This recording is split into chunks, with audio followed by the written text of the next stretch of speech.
salaamaaleykum mbokk yi ñu ngi leen di nuyu di leen ziar yéen ñëpp di leen jox seen wàccuwaay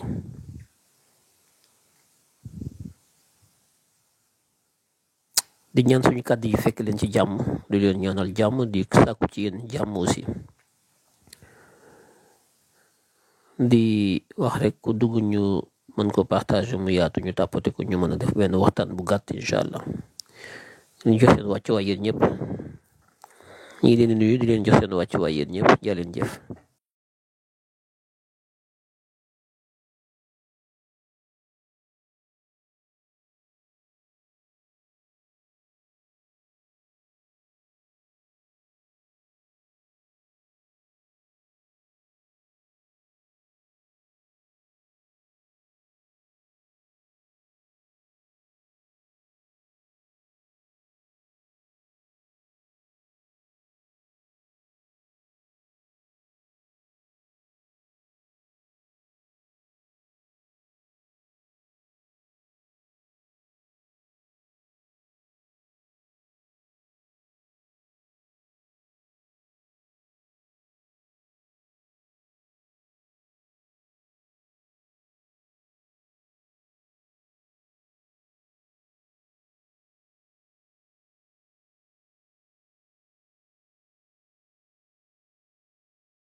waaw mbokk yi ñu leen di nuyuwaat yéen ñëpp di leen jox seen wàccuwaay di sàkku ci mbokk yi fi nekk rek ñu mën ci ñu jàpp ci tapoter bi ak partager bi ngir mu mën a yaatu am ci mbokk yi ci patriote yi ñu ma ci contacter doon sàkku waxtaan ci li nga xam ne mooy xew-xew yi ci réew mi rawatina dogal yi nga xam ne njiitu réew mi président Bassirou Diomaye Faye mi ngi koy jël ginnaaw bi ñu ko jébbalee lenge yi jox ko réew mi mu war ko doxal ak ñi mu àndal am nag ñu nekkoon ci biir léegi nekk ci biti di nekk ci kujje gi am ñu nekkoon ci biti nekk ci biir ndax àdduna noonu lay doxee Wolof Njaay def ne ku aaye wal sa moome ku aaye wal sa moome ku fegali tamit jébbale sa njël ma yokk ci ne ku fegal jébbale sa njël ku aaye wal sa moome la Wolof Njaay wax man Akhenaton ma yokk ci ne ku fegal jébbale sa njël ku aaye wal sa moome la Wolof Njaay wax man Akhenaton ma yokk ci ne ku fegal jébbale sa njël waaw loolu nag xam naa ay wolof yu xóot la yoo xam ne ku nekkul olof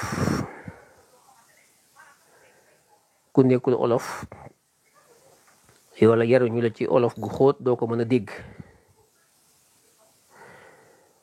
mu mel ne nag tey dafa am ak démb ñu bari ñu jóg ci réseau yi di ci wax naan daal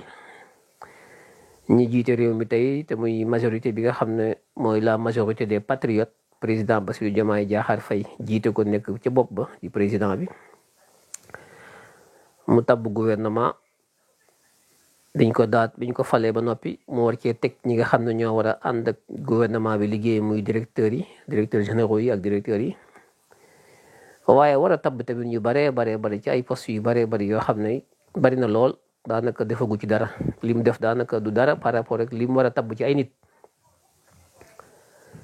mbokk yi ñu bëggoon ci def waxtaan am ñu bari ñu ma contacté ci suuf nag ñii xam nañu ñii xamuñu ñii comprendre nañu ñii ñi ngi may laaj haute fonction publique mooy lan, appel à candidature mooy lan, yu ci bari daal ay question yoo xam ne ñi may topp ñaare dañuy bëgg a xam li ñuy wax li mu doon ngir ñu mën cee am taxawaay. loolu di lu jaadu ndax yàgg naa wax ci samay waxtaan ne incha allahu fas nañu yéene àndandoo bii ñu ànd daañu fexe ci waxtaan fexe ba nit ñi di xam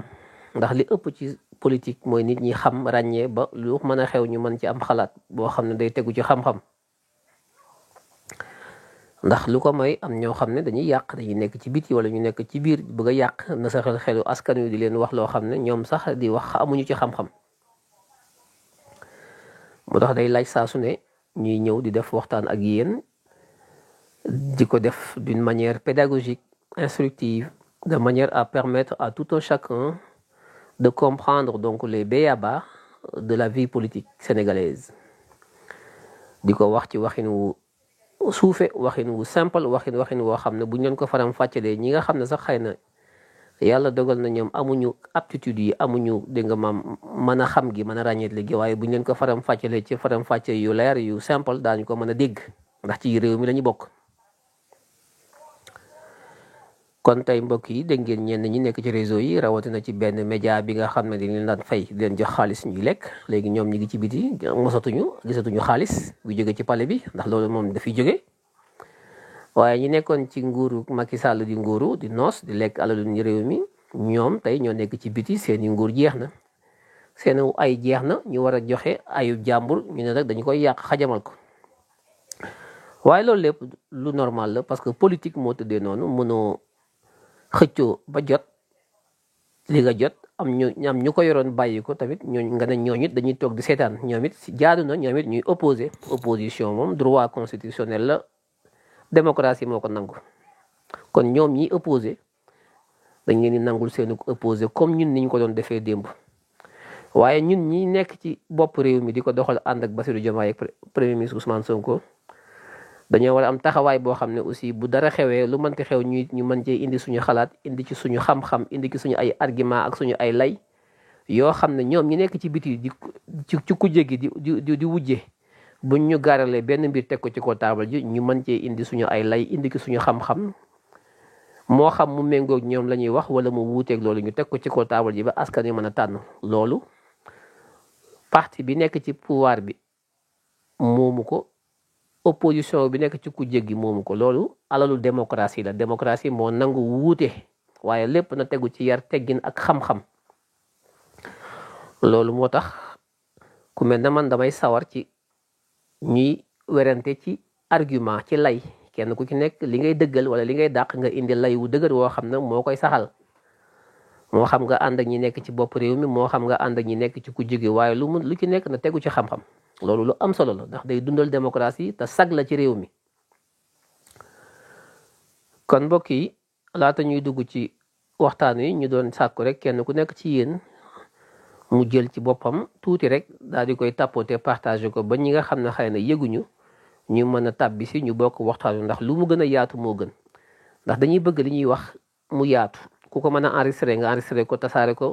ba ñi ko teewul mën koo teewe ndax politique communication la nit ñaa ngi wax lu ne ku nekk di wax mais li gën a am solo ci politique mooy communication li gën a rëy ci politique mooy communication loo aay loo xam loo intègre loo man soo mënta communiquer bokkoo ci ñi war a def politique mënoo politique teg ko fële ndax politique daf di lu ñëpp bokk lu ñëpp am sañ-sañ di ci wax ak di ci dindi lu ñëpp loo xam ne bu élection amee da ngay wote ki xam ak ki xamul ci la bokk mu ne ko ci seppi yoon na ko jox kon yow mi nekk ci biir politique bi war ngaa fexe ba di communication maanaam nga fexe ba nga mën di li nga nekk nga di ko wax di ko layal di ko teg ci ay lay ak i argument ba mu mën a jàll ci askan wi lay déglu loolu lu ama am solo ci politique la communication politique du lu ñuy sàggane du lu ñuy fooye du liggéeyu gone dafa laaj ay xam-xam yu bari yu war a daje ci bopp nga mën koo togg seggi ko ba xam la nga cee génn ci jamono bu nekk lan nga war a wax foo ko war a waxee naka nga ko war a waxee ak ñi ngi koy waxal ñan la ak lan nga ci jublu loo ci am loola xam-xam la boo xam ne xam-xamu à part la te war naa nekk ci képp kuy politique ku ne war ngaa am boobu capacité war nga am boobu aptitude war nga am ay prédisposition yu mel noonu ay melokaan ak i jëmtukaay yu mel noonu ngir nga mën a wax ak askan wi parce que li ngay jëf mu baax mu bon askan wi mën nañ koo bañ a xam mën ngaa nekk tabax réew mi yépp ci njub ak baax ba noppi soo mënta communiquer askan duñ ko gis ndax askan wi maasewul xam ràññee xam ñoo xam ne il faut nga wax ak ñoom pour ñu xam li ngay def il faut nga wax ak ñoom pour ñu ànd ak yow kon communication dafa am solo ci politique. kon ñuy ñaan kenn ku nekk ci yéen bu ko mënee partager ñu partager ko tapoter ko ba mu yaatu ba ñi nga xam ne jotuñu ko teewlu ñu mën koo teewlu ñu mën a def waxtaan woo xam ne bëgg nañu mu jariñ kenn ku ci nekk jariñu mooy sabab suñuy ëtt ak suñu jotaay saa su ne. kon tey mbokk yi gannaaw bi ñu sàkkoo ci yéen ngeen partager ko tapoter ko ba mu yaatu ñu bëggoon a dikk ak yéen comme ni ñu koy defee saa su ne bu ko laajee ci li nga xam ne mooy xew-xewu jamono bii te mooy tabb gi nga xam ne président Bassirou Diomaye mi ngi koy tabb ñi nga xam ne ñoom la am ci ñoom kóolute ak yaakaar ne mën nañ ko gunge ci liggéey bi ko Sénégalais yi dénk te mooy tabax réew mi ci njub tabax ko ci liggéey tabax ko ci soqaliku tabax ko ci dund bu yomb tabax ko ci ay jikko yu baax tabax ko ci bëgg réew mi moom sa bopp moom sa réew moom sa koom-koom am na ñu ne jubal jubbanti waaye loolu baax na jubal jubbanti baax na waaye dafa cëkk ndax lépp génnul jubal jubbanti baax na waaye man lii sama devise mooy moom sa bopp moom sa réew moom sa koom-koom man loolu laa yàgg di woote moom projet bi pour man ni ma ko tuddee mooy moom sa bopp moom sa réew moom sa koom-koom waaw loolu lu am solo la te loolu boo koy xool ci tubaab mooy souveraineté président chaque fois su waxee da nga gis souveraineté bi ak endogénéiser l'économie souveraineté day dikk tout le temps ci ay waxam kon lu ko ñor la loolu mooy moom sa bopp moom sa réew moom sa koom-koom man projet bi ci ñetti fànn ci ñetti baat yooyu laa ko tënk moom sa bopp moom sa réew moom sa koom-koom moom laa ko mas di woowee man loolu mooy sama devise. kon tey tabb na ay nit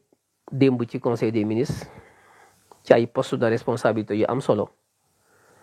muy loo xam ne lu ma rafetlu la man sama jëmmi bopp ndax ñi may topp pas xëy na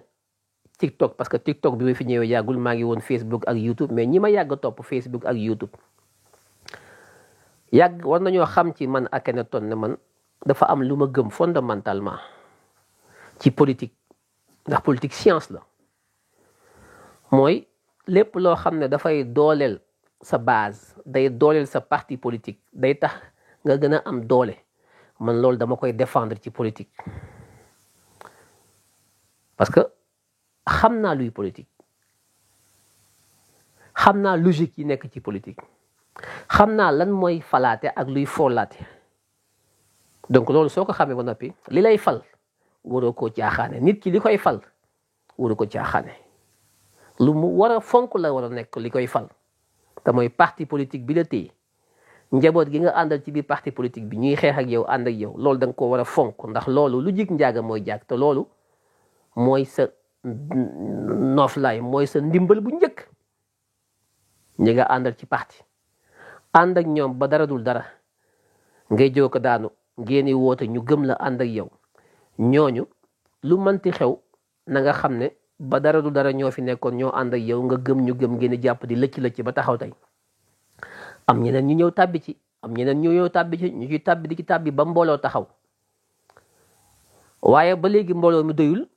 waaye am ci sénégalais yi ñi ëpp ci askanu ñoom ñëwuñu ci parti bi dugguñu ci parti bi nekkuñu ay adhérents waaye ay sympathisants la ñu woote bi nga woote projet bi nga leen jaay ñoom ànd nañ ci ànd nañoo yow pour jàppale la pour nga falu donte yoruñu sa carte politique sa carte parti politique te ñooñu ñoo ëpp ci réew mi ku fi falu ñoo la fal.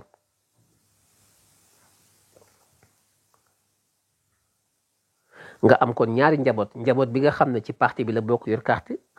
ak njaboot bi nga xam ne moo ëpp doole moom yi ci famille bi la bokk ci projet bi la bokk waaye amul carte politique ñu tuddee ko sympathisant.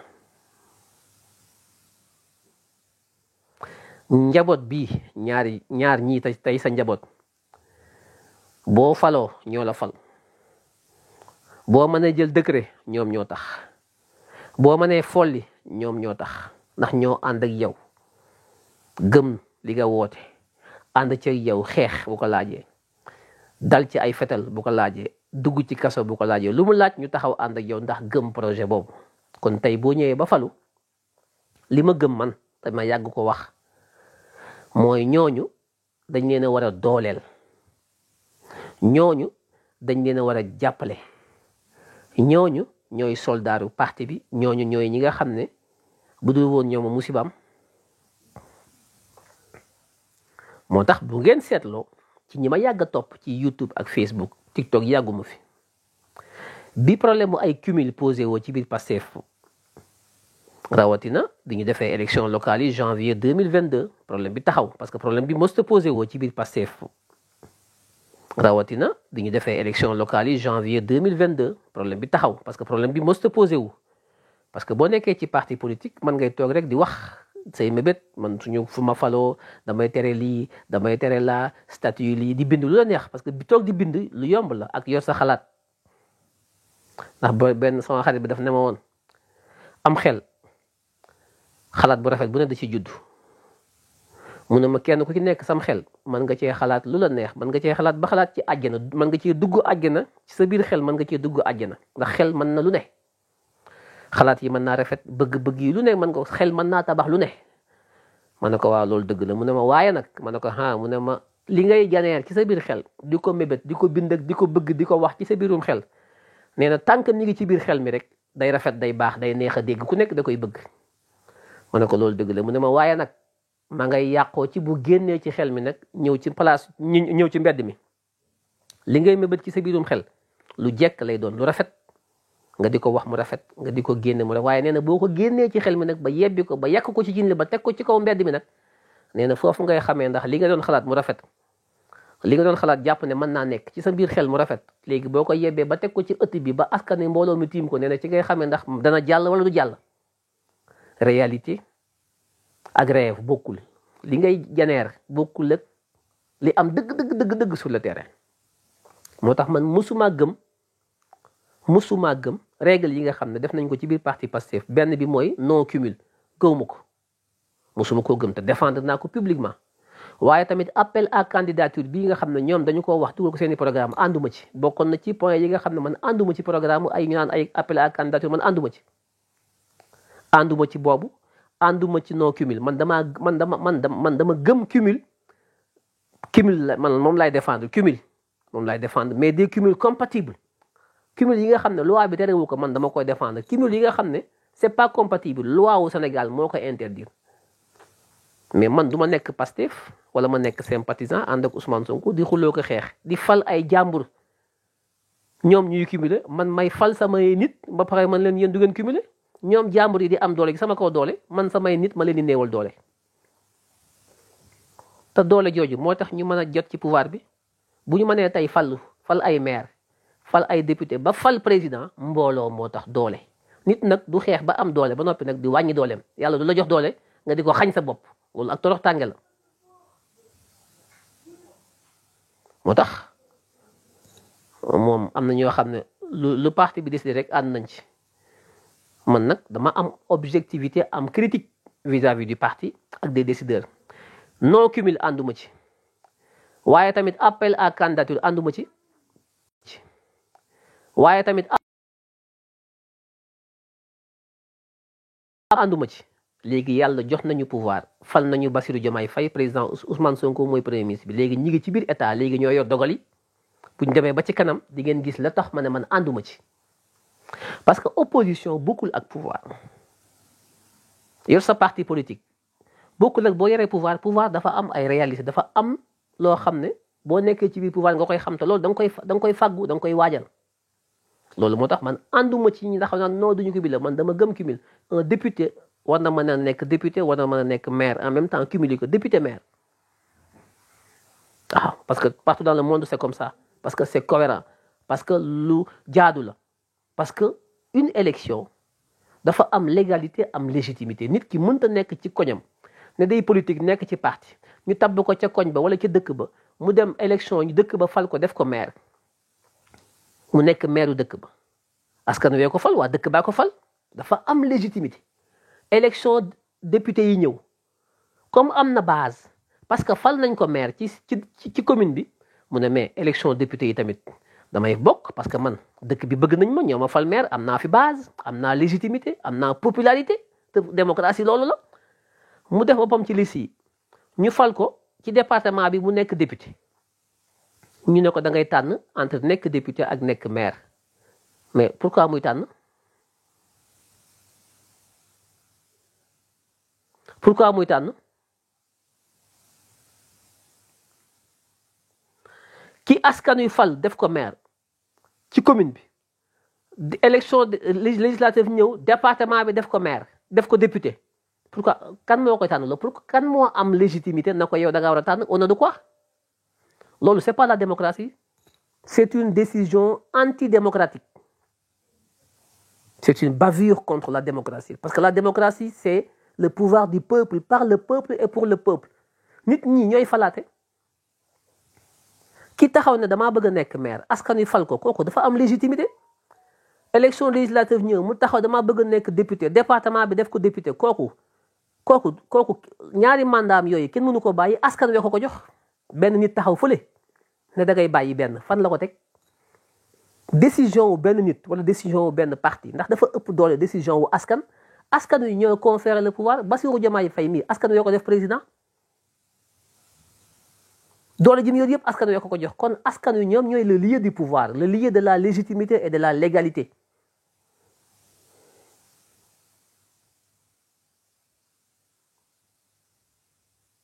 donc ñiy wax naan da ànduñu ci cumul xamuñu politique dañuy wax rek c'est des gens émotifs ils sont dans l'émotion ils sont pas dans la science politique pure et dure te objectif bi ce n'est pas de conquérir le pouvoir objectif bi du jot ci pouvoir bi objectif bi mooy jot ci téye ko liggéey ci yàgg ci lool ngir mën a transformer nos vies mais yow saa soo amee rek boo faloo rek bàyyi benn soo faloo rek am loo bàyyi mais da ngay dem ba dara dootu fi des dootoo am dara c'est un danger c'est un danger et man je me bats contre cela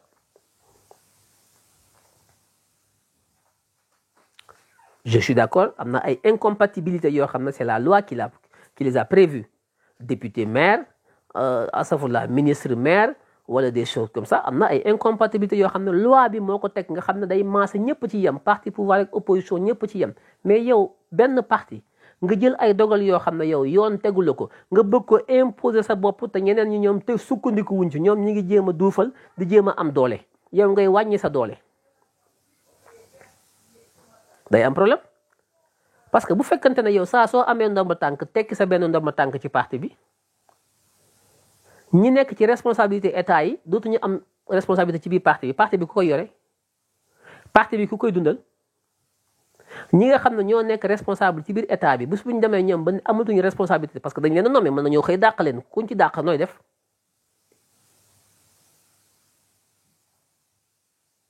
base bi nga xam ne ñooy xool diw ak diw ne ko yow la ñu wóolu fii ñu dëkk yow la ñu fi bëgg yow la ñuy fal député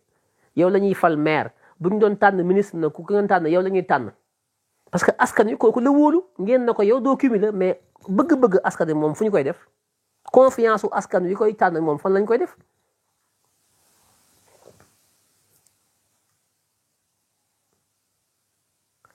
am ñu ne oui dañ ko war a def pour des questions de rotation des questions de respiration pour des questions de libérer les postes nit ñi mën a am non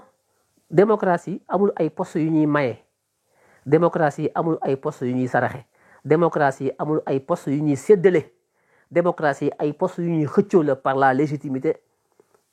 bi nga xam ne peuple bi ñoo koy conféré démocratie boo ci bëggee poste boo bëggee falu da ngay dem uti mbooloo da ngay dem xeex ba am ba ñu fal la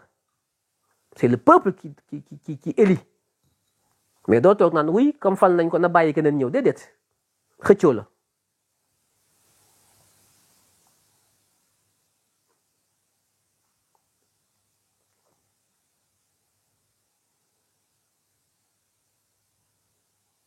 am na ñoo xam ne xamuñu dafa les fonctions politiques c'est pas les fonctions professionnelles personnelles nit ki mën na am compétence personnelle am yor liggéeyam yor léppam mais dafa engagé wu politiquement dafa bëgg a def politique base bi fal ko mu falu nekk député nekk maire nga ne ko da nga ciy bàyyi benn même dafa am base politique su ko bàyyee wala mu bokk ci parti politique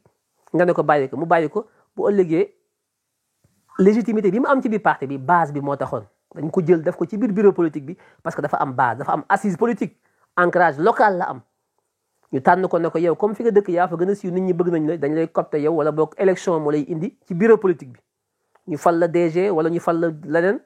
ñoo da ngay bàyyi sa poste bi nga xam ne am nga ko à la base boo ko bàyyee ñu fal la benn affaire ëllëg ñu folli la base ba nooy def base ba nga bàyyi woon parce que dañ la doo cumuler faloon nañ la léegi folli nañ la léegi nooy def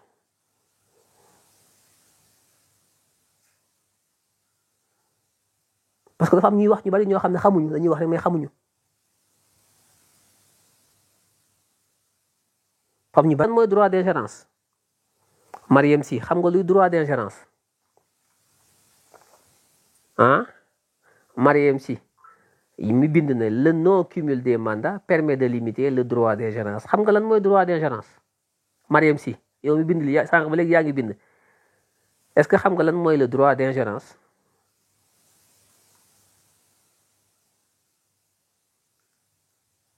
ah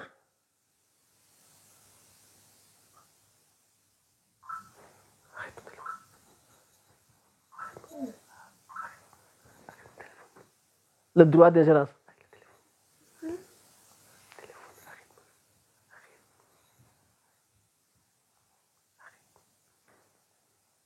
Mariam Sy bii bind ana mu daw na bindatoo sànq ba léegi yaa ngi bind rek di jaxase di bind di jaxase ma laaj la benn laaj nga daw kon da ngay ruube demal nga tàppe Google lan mooy droit d'ingérence Mariam Sy demal nga tàppe lan mooy droit d'ingérence mu ne lan possibilité d'intervenir non c'est trop terre à terre li ngay wax droit d'ingérence c'est autre chose le droit d'ingérence c'est dans le domaine du droit public international c'est entre les États attention su li ngeen di wax ngeen teg ko ci xam-xam ngeen xam li ngeen di wax bañ a jaxase ay sujet droit d'ingérence c'est autre chose droit d'ingérence c'est entre un État et un autre État c'est dans le cadre donc du droit public international qui régit les relations entre les États droit d'ingérence ingérence c'est quand un État s'immisce dans les affaires intérieures de notre État c'est ça l'ingérence mais ñuy wax waxi politique en interne fii vous utilisez des concepts yoo xam ne vous ne connaissez pas la portée et le sens donc c'est très dangereux ça induit les gens en erreur te ça c'est très dangereux dañu lu ñu war a éviter la là il parle ça concerne plus la violation des droits de l'homme non tu mélanges tout je suis désolé mais tu mélanges tout bon bref ça c'est pas le sujet c'est des concepts que vous utilisez sans connaître les significations à quoi ça sert et tout ça c'est pas grave voilà donc ñi koy layal dañ ne oui dañuy bañ ñu cumuler ay postes parce que après duñu efficace duñu mën a nekk fii nekk fee et puis bu ñu cumuler am na ñoo xam ne duñu mën a occuper yenn postes yi ñaari lay yooyu la ñuy teg kon nañu dégager comme am nañu poste nañu bàyyi ñeneen ñi jël sauf que en démocratie postes yi kenn du ko maye kenn du ko joxe postes yi compétition la postes yi élection la postes yi légitimité à la base la donc moom mi am légitimité mën a nekk maire élection législative mu nekk député kooku dafa am base dafa am légitimité loolu compétition la te démocratie compétition la démocratie compétition moo koy doxal bu ñu demee léegi ba yow boo compétiré ñëw ba nekk maire nekk député ñoo la da nga ciy tànn benn loolu dafay décourager loolu day tax nit ñi duñu sonnati ça c'est décourageant alors qu'il faut mettre les gens en compétition ça permet aux partis de vivre ça permet aux partis d'avoir une base solide et puis de se développer, d'avoir des militants. Parti bi day gën a am doole. Il faut mettre les gens du parti, les élus du parti doivent être en compétition permanente pour permettre au parti mu am assise am doole. Parce que parti bi moo lay yóbbu ci pouvoir bi parti bi ngay xeeb nii su amul doo dem doo nekk président doo signer amul décret doo fi def dara. Donc le parti est fondamental. mais taxaw ne oui man parti bi mooy ascenseur bi su ma yóbboo ba ci kaw ma dajji ascenseur bi parti bi sama yoon nekku ci bàyyi naa parti bi démissionné naa bàyyi naa samay ndomba tànk parti bi géré leen ko pare naa ci te yow parti bi ci nga yéeg ba nekk président wala nga am ci ndomba tànk nga bàyyi nga yéeg ba ci kaw sànni parti bi ne parti bi toogul suuf xaar ma c'est dangereux il faut s'occuper du parti le parti Pastef kenn waxu ki nag kenn ku ci nekk yaa ngi ne siiw ñu nommé la wala ñu fal la nga summi ndomba tànk yi nga amoon ci parti bi moom mooy jàllale kaay bi moom ci ngay jafandu ba jàll boo jàll teg ko fële waaye xam nga loolu tamit mbokk yi nañ ci wax nag loolu c'est pas normal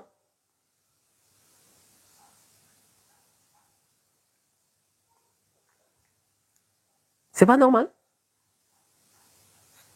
parti bi moom mooy moyen bi ngay utiliser pour falu soo xasee ba falu nga ne parti bi pare naa ci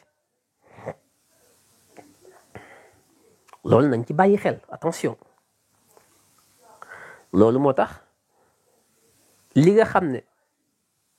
ci ngay sukkandiku pour falu kenn du ko sàggane moo tax Abdou Diouf ne woon ca jamonoom je ne peux pas scier la branche sur laquelle je suis assis Abdou Diouf a ko waxoon nee na bant bi nga xam ne mooy caru garab bi nga xam ne ci laa toog man Abdou Diouf duma ko gor nit du gor Abdou Diouf a ko wax de nee na man Abdou Diouf du ma gor caru bant bi nga xam ne ci laa toog ci garab gi car bi nga xam ne ci laa dig sama taat yi du ma ko gor mukk ndax bu ma ko goree damay deeteelu parti bi nag kenn waxatu ay waxi Pastef moom kenn waxatu ko fi mu toll nii kenn ku ne yaa ngi taxaw di xaar ñu woo la noddu la ba nga tekki say ndomba tànk ca parti ba parti moom kenn waxatu ko waxi parti moom kenn waxu ko te pourtant parti bi nag mooy ndeyi mbir gi de lépp parti bee tax nañu bàyyi xel ci parti bi dooleel parti bi te dooleel parti bi mooy fexe ba ñi ŋànk parti bi am ay ndomba tànk à la base takkoo ak askan wi ñi nga xam ne ñooy falaate ñooy followaate ñooñu dañoo war a fexe ba ñi yor parti bi di nekk ak ñoom mu am lien de sang, un pacte entre la base, le peuple et les responsables du parti. C'est fondamental. Jot ci réew mi du objectif final.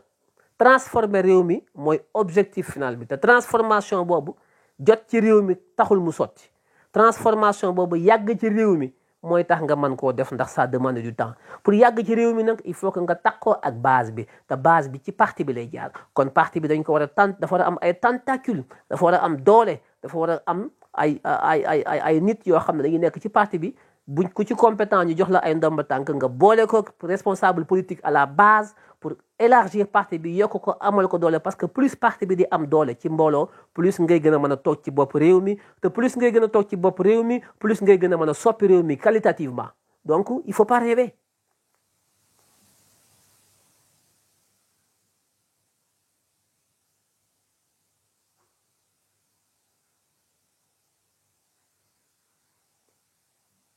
kon politique science la du ay yëg-yëg du ay farparloo déedéet xam-xam la du caaxaan du ay fo du ay émotion du ay noo calcul ay noo nañ jox kii quelque lu ñuy séddoo amu fi lu ñuy xëccoo moo fi am waaw Bassirou Diomaye Faye kenn joxu ko réew mi dañoo xëccoo fal ko kenn ñëwu ko ne ko kaay toog fii dañ la koo jox kenn jox ko dañoo voté xëccoo waaw xëccoo bi ko fal xëccoo boobu mooy fal maire bi xëccoo boobu mooy fal député bi xëccoo boobu mooy fal te loolu askan wi ko moom.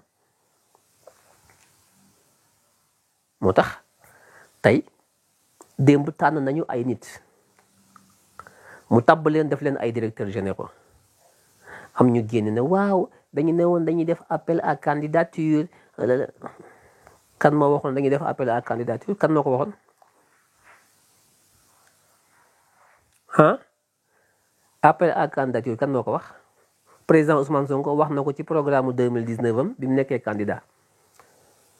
avant élection yi def na programme ne day nekk candidat Sonko 2024 nekkul candidat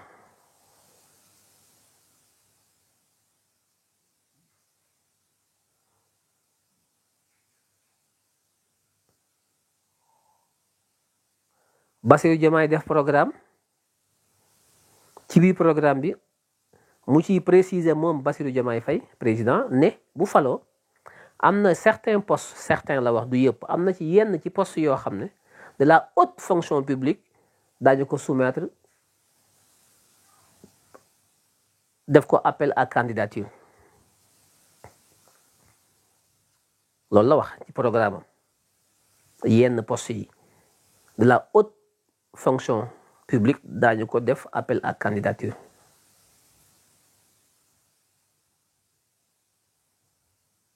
kon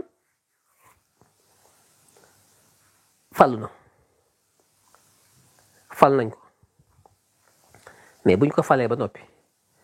moom dafa war a fal gouvernement fal premier ministre fal ministre yi fal na premier ministre fal na premier ministre am fal na gouvernement bi am na ay collaborateurs yi mu fal secrétaire général de la présidence directeur de cabinet ministres yi war nañu fal seeni cabinet mu jublu nag depuis démb ci fal ñi nga xam ne ñooy les directeurs généraux des agences et tout ça am démb ak tey ñuy coow waaw dafa waxoon lii dana waxoon lee appel à candidature jaxasoo kenn ku nekk di wax te ñi ëpp ci réew mi amuñu xam-xam ci li ñuy wax xamuñu ci dara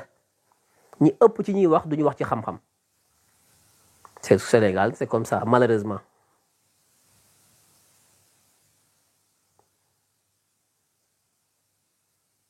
ñu bari ñi ëpp dañuy wax di bind mais amuñu xam-xam li ñuy wax dañuy jaxase rek donc dafay laaj kon ñu toog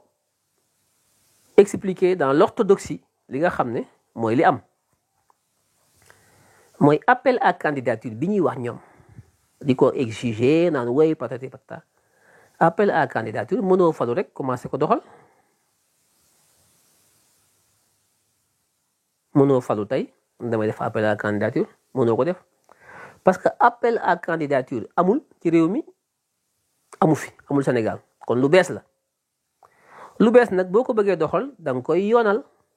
état du ay wax da ngay du moo ko waxoon da koy def jëf bi bokkul ak wax ji ba nga nekkee ci kujje gi nekk ci mbedd mi di wax mën ngaa wax lu la neex ndax engagé wu la mais bis boo faloo nag nekkatoo ci mbedd mi yaa ngi ci biir état nag dafa am ay yoon yoo xam ne boo ñëwee ci ngay tegu la nga diggee ci mbedd mi boo ñëwee ci état daf lay wax yoon wi ngay jaar boo ko bëggee jëmmal par force amoo pexe te mooy lan mooy da ngay état amul loo ci jël ci wax lépp loo jël ci loi lay jaar boo fi bëggee sos lu bees loo xam ne amu fi da nga koy tëgg ci loi appel à candidature amul ci réew mi nga ne da nga ko bëgg a doxal il faut que nga xaatim ko ci loi wax nañu koy defee wax modalité yi wax service yi mu concerné wax donc maam conditions yi wax yëpp définir ko yëpp par une loi ndax état amu ci loo ci def loo xam ne ci sa bëgg-bëgg bopp lay nekk wala sax wax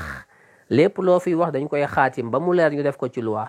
nga xam ne day leer ñu xam ne fii lañ war a jaar nii lañ koy defee ñu koy soog a jëmmal bi mu fi toog ak léegi amul benn loi buñ fi voté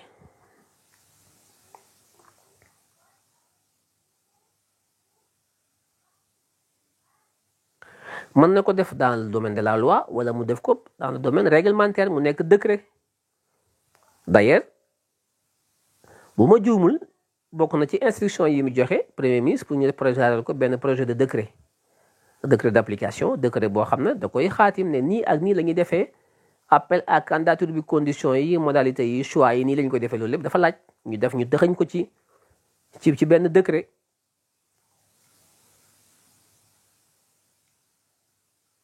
kon loolu ci moom la aju waaye moom loolu mënu koo xaar il faut que mu fal agence yeeg yooyu ñi mu war a liggéeyandool il faut mu fal leen mënut a xaar parce que état moo laaj loolu defagu fi weer gouvernement bi commencé guñu sax liggéey DG yi nommé guñu leen poste yu baree bari kenn remplacé gu leen mu mel na dafay def ñetti at ñeenti at ba ku nekk di wax pour lan pour yàq rek ñi nga xam ne bi ñu demee élection mënuñoo am 1% 2% ñoo fi nekk ci réseau yi di wax ñi nga xam ne ñoom dañoo amoon seeni candidat nekk ci réseau yi dem élection 2% mënuñu ko am ñooñu seen naqar woowu moom lañ bëgg a fayoo ci yi nga xam ne moom la Sénégalais yi fal premier tour à 54% muy Diomaye moom lañ bëgg a xajamal ak paloom ndax lan iñaane ko kese iñaan soxor rek de ñoo nekk ci réseau yi di mbell ñoom ñi nga xam ne aju li ñu yore ajulum ngoon génnu bëy la dàqulu weñ nëbbulu taat cëkk ñoo nekk ci réseau yi di mbell lii fi nekk de ñuy wax nag te duñu wax ci xam-xam di ruube di indi ay audio ay vidéo ay texte di wax di kër kër lépp lan pour nasaxal xeli nit ñi waaye na seen xel del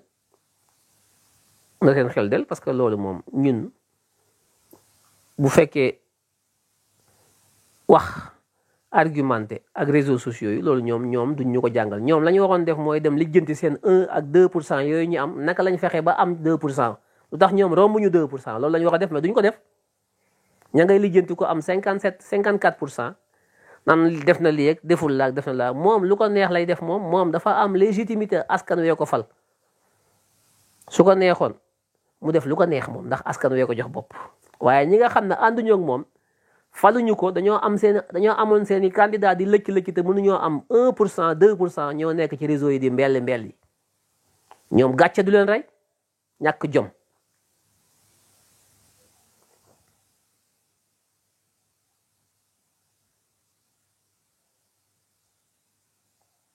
loolu mooy li am kon ñoom ñooñee di wax ne leen ñu dem lijjanti seen génnu béy bu njëkk boobee 1% ki 2% dañ ko lijjanti ji dem wax ak askanu Sénégal yi nga xam ne wóoluwuñ leen ànduñoo ak ñoom seen candidat yooyu di saf candidat wu bébé Dioufri seen kanamu bébé yooyu mel nañ ñu feragul ñoom nañ lijjanti seen candidat yooyu nga xam ne mënut a am 2% loolu ñoom loolu mooy seen taxawaay loolu la ñu war a lijjanti candidat yu kenn xamul candidat yoo xam ne tëjuñu fenn candidat yoo xam ne ñoom dégg nga maam koo ci gis mu mel ne ku doo ko fettu ci nen candidat yoo xam ne 2% mënuñu ko am ñu toog ci réseau yi dañuy fontoo an cumulé pas cumulé ki appel à candidature te ñoom kat ña ngay cumulé ñoom ñiy wax ña nga toog di cumulé de ñiy wax ñoom ña nga cumulé toog jàpp seen jàmbur kenn tudd leen kenn faalewu leen kenn tudd leen waaye ñoom dañuy ba seeni wow nekk ci wowu jàmbur di ca wax di ca ngeenti guddeeg bëccëg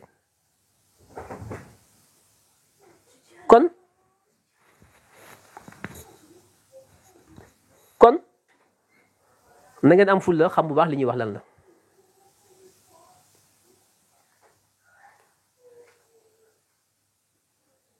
parce que appel à candidature bi nga xam ne moom président Diomaye moo ko def ci programme am poste yi nga xam ne moom la ne dana ko soumettre par appel à candidature poste yooyu moom waxaguñu ko ñun xamaguñu ko poste yooyu la haute fonction publique mooy lan ñan ñooy les hauts fonctionnaires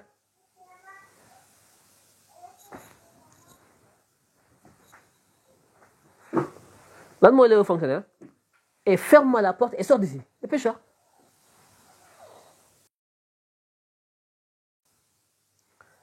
les hauts fonctionnaires mooy ñan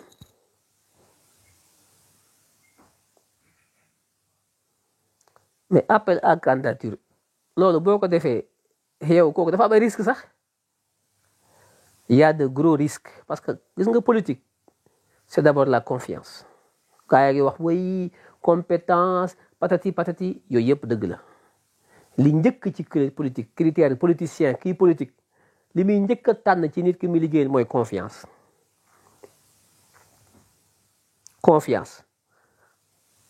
nit ki lu mu compétent su ma amul ci moom confiance du ma ko jël moi je préfère ko amul benn compétence mais am naa ci moom confiance kooku man su may nommé moom laay nommé après ànd ak moom di ko jàppale pour mu am expérience pour mu am compétence mën nañ koo am mais confiance kenn du ko luxus kenn amul fu ñu koy jàngee te boo nekkee politique ñu jox la pouvoir say collaborateur da nga war a am ci ñoom confiance ñu am ci yow confiance mooy succès bu confiance amul réew mi kenn mënu koo soppi ñi ngay liggéey il faut que nga am ci ñoom confiance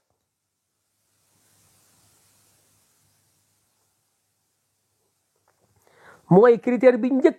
ay oui il est compétent il est ceci il est cela loolu lépp après premier critère mooy confiance ndax nit ki soo amee ci moom kóolute li ki des yëpp mën naa ñëw confiance bu ñëwee lépp mën naa nekk compétence bi mën na ñëw leneen lépp mën naa ñëw mais confiance d'abord mais bu confiance amul bu compétence amee probité am lépp am bu confiance amul lépp a yàqu état ci secret lay dox ak ci confiance d'abord mooy premier critère. ñu ne léegi moom mu ne haute fonction lay wax les hautes fonctions administratives ñoom ñiy wax presse beeg seen média yeeg seen faux journalistes yi nga xam ne jànguñu xamuñu dara nekk ci rajo yi di wax ak télé yi mbell léegi ku jóg wax léegi ñëpp ay professeur lañu ñëpp ay borom xam-xam ne réew mi ñëpp ay wax la haute fonction publique mooy ñan.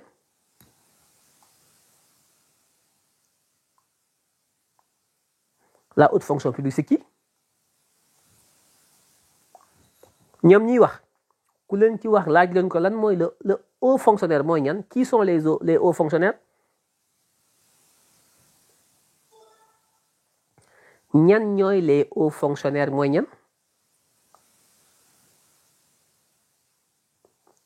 moom nee na day def appel à candidature ci yenn poste yi nga xam ne ça relève xam nga de la haute fonction publique ñu ne léegi haute fonction publique mooy ñan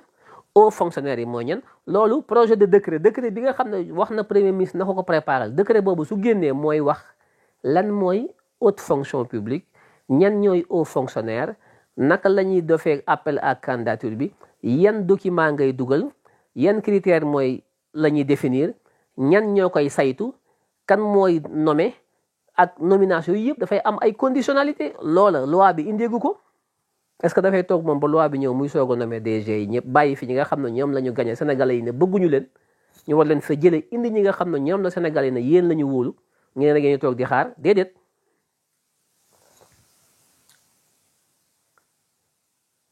La haute administration ñi ko xamul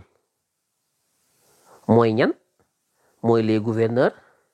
les préfets les présidents de tribunaux, le président de la Cour suprême, le président de la Cour d'appel, le premier président de la Cour d'appel, le premier président de la Cour suprême, le procureur de la République.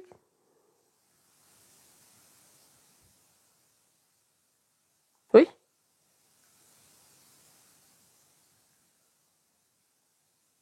Oui. Les secrétaires généraux des gouvernements ou des ministres. Pour ce yooyu la les DAGE les directeurs de l'administration générale et des équipements des ministères ñooñu ci haute administration lañu nekk les postes yi nga xam ne ça relève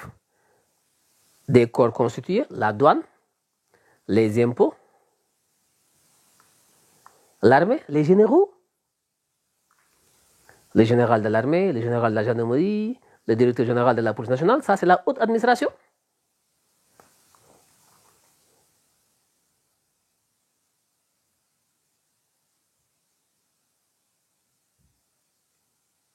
Donc lii may wax nii déggu leen ko ci benn média ku nekk ngi wax démb ba léegi mais lii ma ci wax nii lii ngeen ci dégg ni déggu leen ko fenn fii ngeen koy déggee déggu leen ko fenn seen télé yi ak seen journalistes yi faux journalistes yi ngeen di déglu ñoom mbell ku nekk di wax xamuñu fii ngeen koy déggee fii li ma leen di wax nii fii ngeen koy déggee léegi yii yëpp nag moom président Bassirou Diomaye Faye mooy toog def ab décret jël benn décret daal di définir ñan ñooy les hauts fonctionnaires day wax na ñan ñooy les hauts fonctionnaires yan secteur des hauts fonctionnaires ñooy dugg ci lii ñan ñoo xam ne seeni poste dañ koy soumettre appel à candidature mooy fonction yi te su boobaa day am critère bu fekkee da nga war a nommer un général de l'armée ñi war a compétir ci secteur boobu day nekk ñoo xam ne dañuy respecter un certain nombre de critères yoo xam ne c'est des critères internes déjà dans leur corps ñu dugal seen i dossier bokkul ak yenn critères yoo xam ne président moo ko ciy dugal moom ay critères boppam parce que moom nomination bi moom moo koy def d'après ni ma déggee ñu koy waxee mais day am choix yoo xam ne candidat yi dañ leen di teg ak ay critères yoo xam ne moom nag mooy xool suivant les critères tànn dans tous les cas le dernier mot lui revient président dans tous les cas mooy nommé que ñu def ko appel à candidature wala mu jóg nommé ko directement pour man amul lu bees waaw man dama gëm ne appel à candidature mu ñëw ci président ñu indil ko 5 6 dossiers wala 10 ak mu jékki-jékki moom ci boppam def ay investigation am xool ñi mu bëgg a fal xool lépp teg ay critères am ne diw mi laa tànn nommé naa ko pour man amul différence lii sax moo gën a gaaw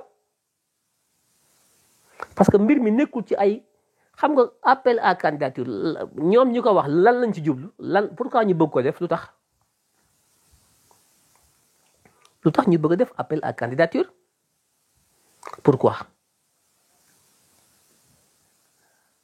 pourquoi loolu mooy question bi pourquoi ñu ne ñoom Bassirou Diomaye ak Ousmane dañuy def appel à candidature quelle est l'utilité lan mooy objectif bi lan mooy utilité bi loolu c'est une question boo xam ne war nañ ko xam parce que man mii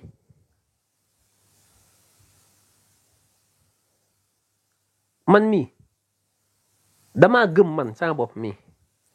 man loolu laa gëm ne Bassirou Diomaye Faye ak Ousmane Sonko du ñu nommé nit ci ay yaama neex suñu nommé nit dañu koy nommé ci seen aqulaay taala jàpp na ñii liñ leen di ñommee mën nañ ko def te mérité nañ ko dañuy am mérite mais day nekk loo xam ne bu ñu leen ko joxee jàpp nañu ñii mën nañ ko te dañ koy def ci seen bonne foi defuñu ko ci yaama neex defuñu ko ci récompense waaye léegi ku mel noonu su amee pourquoi ñu koy pousser muy def ay appel à candidature parce que même boo defee appel à candidature mën ngaa nommer koo xam ne du baax appel à candidature amul garantie joxul la benn garantie amul benn garantie de compétence de probité d'efficacité amu ci ni ngay defee appel à candidature mën ngaa tànn koo xam ne ëllëg da nga koy dàq ndax li nga bëgg du ko def te ki ngay tànn par appel à candidature ci conditions yi ci biir loi bi il faut que ñuy wax naka lañ koy dàqee bis bu ñu ko bëggee dàq noo koy dàqee yooyu yëpp loi bi daf ko war a indi ndax président mën na ko dàq par décret rek comme ni mu ko nommé par décret parce que moom dañ koo sélectionné donc pour man amul sens problème bi nekkul ci appel à candidature problème bi mooy ci kii nommé am probité am moralité mën a ràññeet la tànn moom Bassirou Diomaye Faye war naa mën a tànn man gëm naa ne moom mën na tànn war naa mën a xool ku ko neex mu tànn pas ku ko neex ci neex mais mu def ay tànneem moom tànn na kii laa nommé ne démb ay nit ci kóolute ak confiance ak jàpp na mën nañ ko gunge ci liggéey bi ci la sukkandiku nommé ko loolu dañ ko bëgg a tere pourquoi ñu bëgg ko tere loolu pourquoi ñu jàpp ne amul sañ-sañ bi buñ ko bëggee tere wala ñu ne ko déet bul def loolu defal appel à candidature dañuy wax lan mooy ngëneelu appel à candidature ci kaw tànn bi nga xam ne moom mën na ko defal boppam teg ko ci njub teg ko ci dëggu teg ko ci bëgg réew mi moom président mën na loolu kon buñ ko bëggoo def loolu ne ko tànnal à candidat defal appel à candidature kon dañoo amul ci moom confiance dañoo jàpp ne moom kon day parparloo moom kon yaa ma neex lay def kon wóoluwuñ ko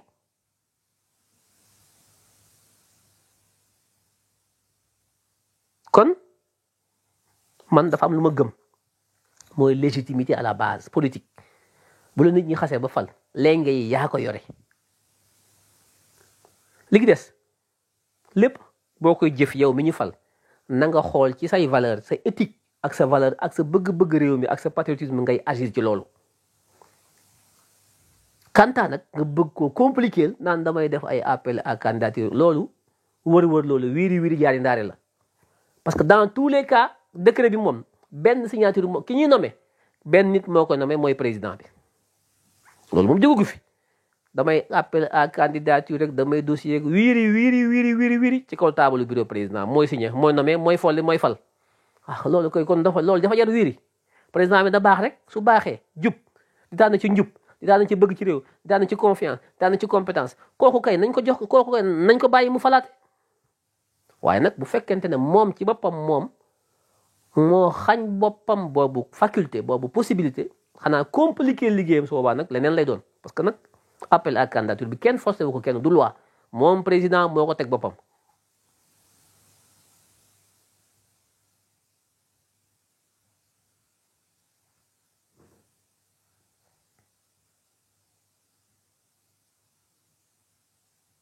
président moo ko teg boppam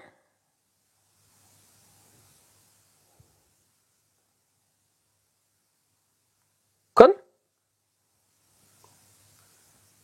être nekk président mooy nekk ci palais bi waaye lépp ki saw loos lay wàcc ñi ngay nommé ñëpp ci say loos lay wàcc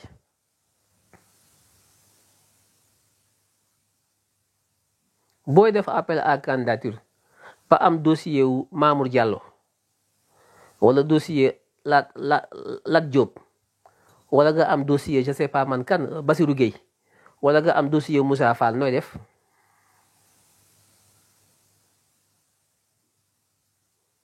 appel à candidature nga am Bassirou Gueye am Moussa Fall am Maham Diallo am seen ñoom yi tappalekat yi fi nekkoon ñoom ñëpp ñu ngi ci ay fonctionnaire lañu seen dossier ñëw nooy def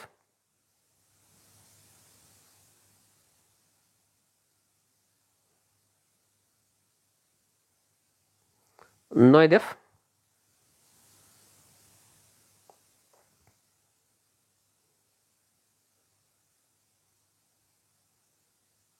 nooy def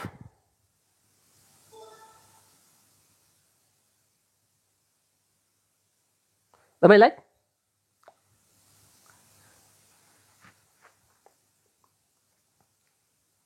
nooy def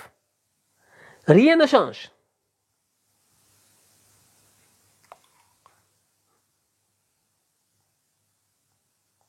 non ils sont fichés en quoi ils sont fichés en quoi kenn tëju leen kenn jàpp leen ci dara kenn condamné wu leen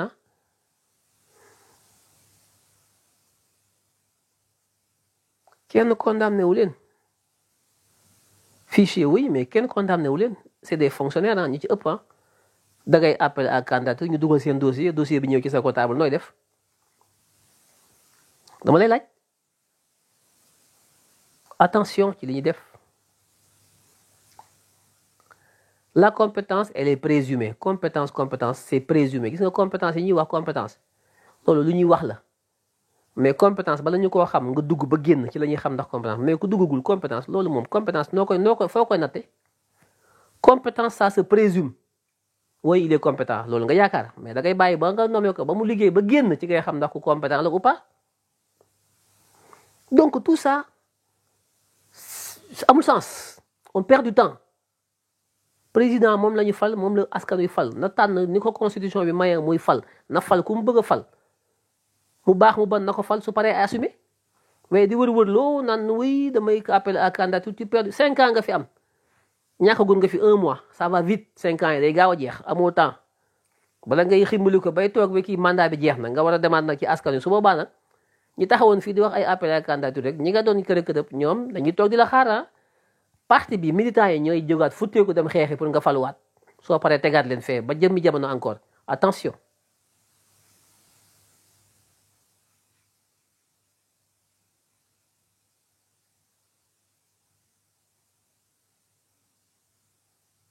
donc ñim ci nar a jël ka appel à candidature bu loi bi génnee décret bi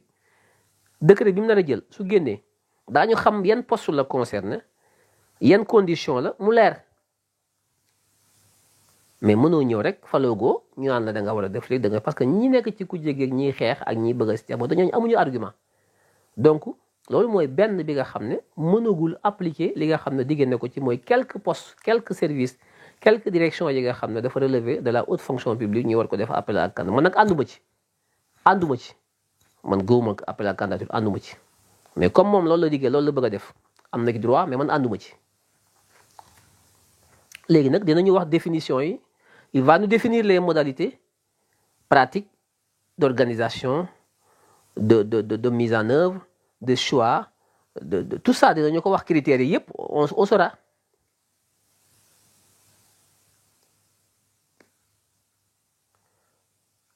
am na tamit ñu taxaw ne oui projet bi mënuñu ko appliquer parce que amuñu projet Madiambal Diagne ak ñeneen wax nañ ci ñu nekk ci télé yi di fen rek di wax amuñu xam-xam ñoom ñuy wax ñëpp amuñu xam-xam bu ñu amoon xam-xam Macky Sall du daanu seeni bal dafa jeex léegi nag li leen dese mooy toog ci télé yi ak rajo yi di fen di wax di wane seen ñàkk xam-xam dañu indi projet fal ci président Bassirou Diomaye mu fal ci premier ministre Ousmane Sonko le 24 mars 2024 bi passé booba ak léegi démb lay soog a am weer bi ñuy falu mars dañ fay fekk programme boo xam ne ki fi jëlee muy Macky Sall moo ko fi bàyyi muy PSE benn ñaareel bi ñu fekk fi budget boo xam ne ki ñu fi jëlee muy Macky Sall moo ko voté woon daaw budget boo xam ne moo war a doxal lan programme PSE budget boobu lañ fi fekk ñun ñu falu ne ñun doxuñu ci PSE dañuy dox ci projet lañu indi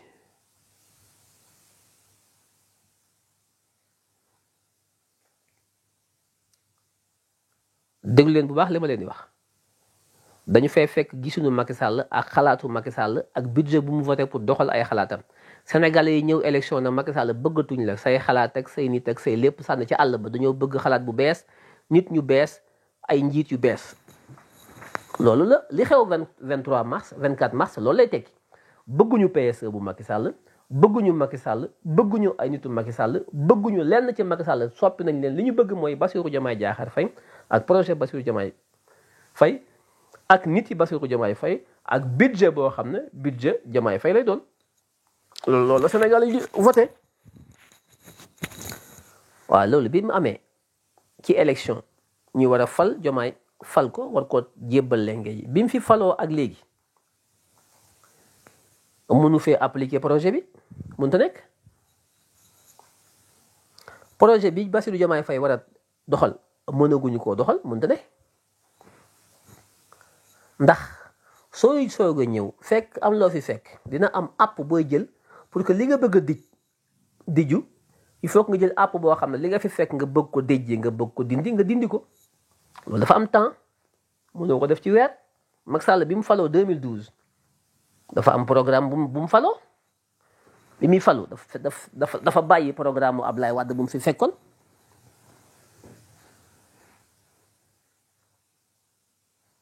mu indi programme boppam bu mu tuddee yoonu yokkute ci la ko Sénégalais yi fale mu tàmbali yoonu yokkute bi 2013 2012 la falu 2013 mu commencé yoonu yokkute bi demul sax avant 2014 en 2014 mu bàyyi fa yoonu yokkute bi indi plan Sénégal émergent kii moom dafa gu fi sax weer ñu naan ko doo doxal sa amuleen solution amuleen projet kañ ak ñu am projet xam fi ñu jëm dañoo xool méthodologie bi Diomaye président Diomaye ak premier ministre Ousmane Sonko di doxalee ni ñuy avancé boo gisee ni ñuy tegee nga xam ne ñii xam nañ fi ñu jëm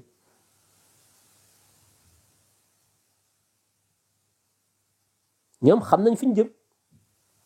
dañoo ñëw indi seen projet bu bees war koo doxal waaye projet bi mënaguloo koo doxal ndax il faut nga dij ko benn ñaareel bi pour nga dij ko il faut que koppar yi ko war a doxal nga voté ko ñoom dañoo ñëw fekk fi budget boo xam ne Macky Sall moo ko voté lu ak i député am voté wu ko ci assemblée bi pour doxal suñu projet bi Macky Sall da koo voté woon pour doxal PSE léegi nag sa askan wi élection yi tombé ci liggéey bi askan wi folli ko ne ko bëgguñu sa budget bëgguñu sa PSE ànduñu ak yow folli nañ la ak say nit Bassirou mii la ñuy fal bu fal Ousmane Sonko premier ministre ñoom seen programme moo ñu doy programme boobu nag boo ko bëggee teg da nga koy teg ndànk ndax da nga fay fekk budget boo xam ne at ba at lañ koy voté suñ ko xasee ba voté ci at mi mënutoo koo soppi lu dul ci yenn fànn yi mën nga def li ñu tuddee la loi de finances rectificative mais projet bi ni muy doxee globalement soo ko bëggee doxal ci budget bi fi Macky Sall bàyyi il faut que daanaka nga soppi budget bi yëpp te dafa am ay proportion yoo xam ne ci budget bi mënoo koo soppi budget mënoo koo soppi à 100% ou à 75% mën nga ko soppi à 5 10% 1% par rapport à des lois de finances rectificatives sur certains nombres d'orientations budgétaires nga changé ko mais fondamentalement mënoo soppi budget bi kon nooy def da ngay bàyyi li nga ci mën a soppi lu tuuti ay 5 10% ci budget bi nga xam ne fi nga ko fekk nga méngale ko orienté ko wëlbati ko yóbbu ko ci li nga xam ne mooy jublu ci projet bi nga indi mu bees nga teel a tàmbali di teel a orienté di teel a maanaam jubbanti di teel a jublu budget bi di ko yóbbu ci sa projet jëlee ko ci PSE bi nga xam ne amul njëriñ da ngay teg ndànk-ndànk 5% 10% 15% 20% ba année di jeex budget bi jeex at mi 2024 bi budget bi ñu fi fekk dañ ciy jéem a soox tàmbali di ci sof projet bi ndànk-ndànk fii ak ñuy voté budget boo xam ne budget année bii ñu jëm la at ñu jëm muy année 2025 nga xam ne budget boobu budget day nekk 100% boo xam ne président Diomaye Faye moom mi yónni président Ousmane Sonko def ko premier ministre ñoom ñooy tëgg budget boobu mu nekk premier budget de la majorité présidentielle muy le budget 2025 ñu war ko voté avant fin 2024 bi su boobaa nag di ngeen gis ne projet bi commencé nañ ko teg parce que ca loi de finance ba ngay gis ne loi de finance bi dépenses yi recettes yeeg dépenses yi dañu koy samp ci kaw fi ñu bëgg a yóbbu réew mi par rapport ak projet bi mais loolu ñun mënaguñu ko def parce que budget bi ñu fi fekk ñun dañ ko fay fekk.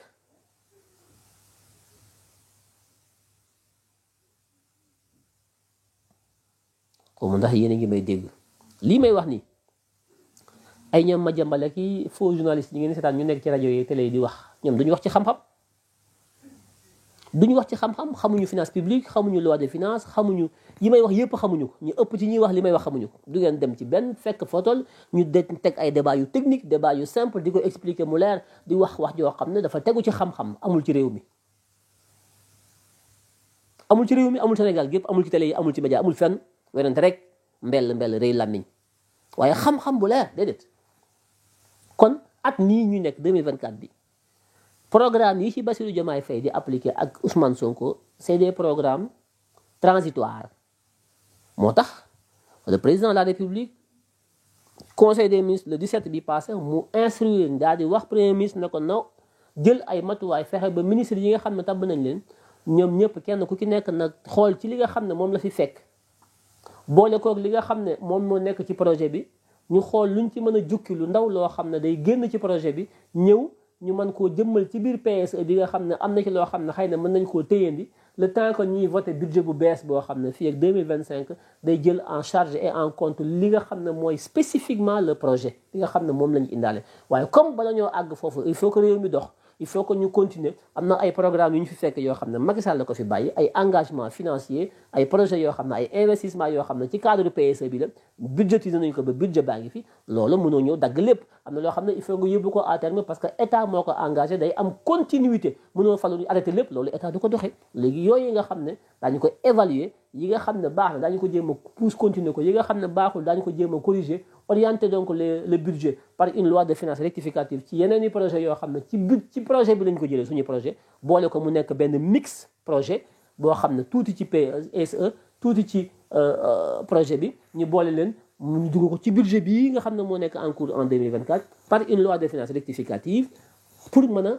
jeexal année bii budgétairement pour mën a préparer beneen budget bu bees 2025 boo xam ne boobaa nag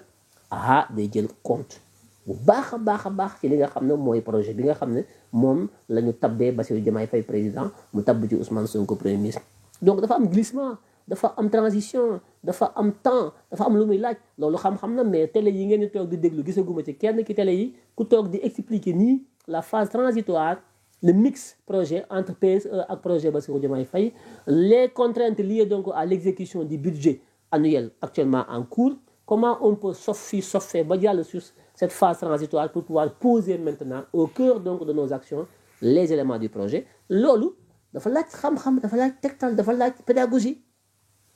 mais nit ñi suñuy wax dañuy am intention wu nuire dañuy am intention wu yàq dañuy am intention wu yéene jaxase xel nit ñi moo tax duñu wax ci xam-xam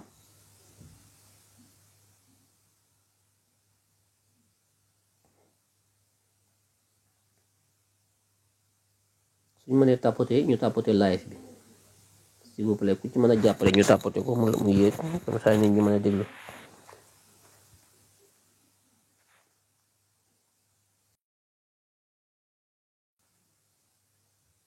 est-ce que ñu ngi may dégg est-ce que waa live bi ñu ngi dégg li may wax est-ce que je me fais entendre bon est-ce que ñu ngi déglu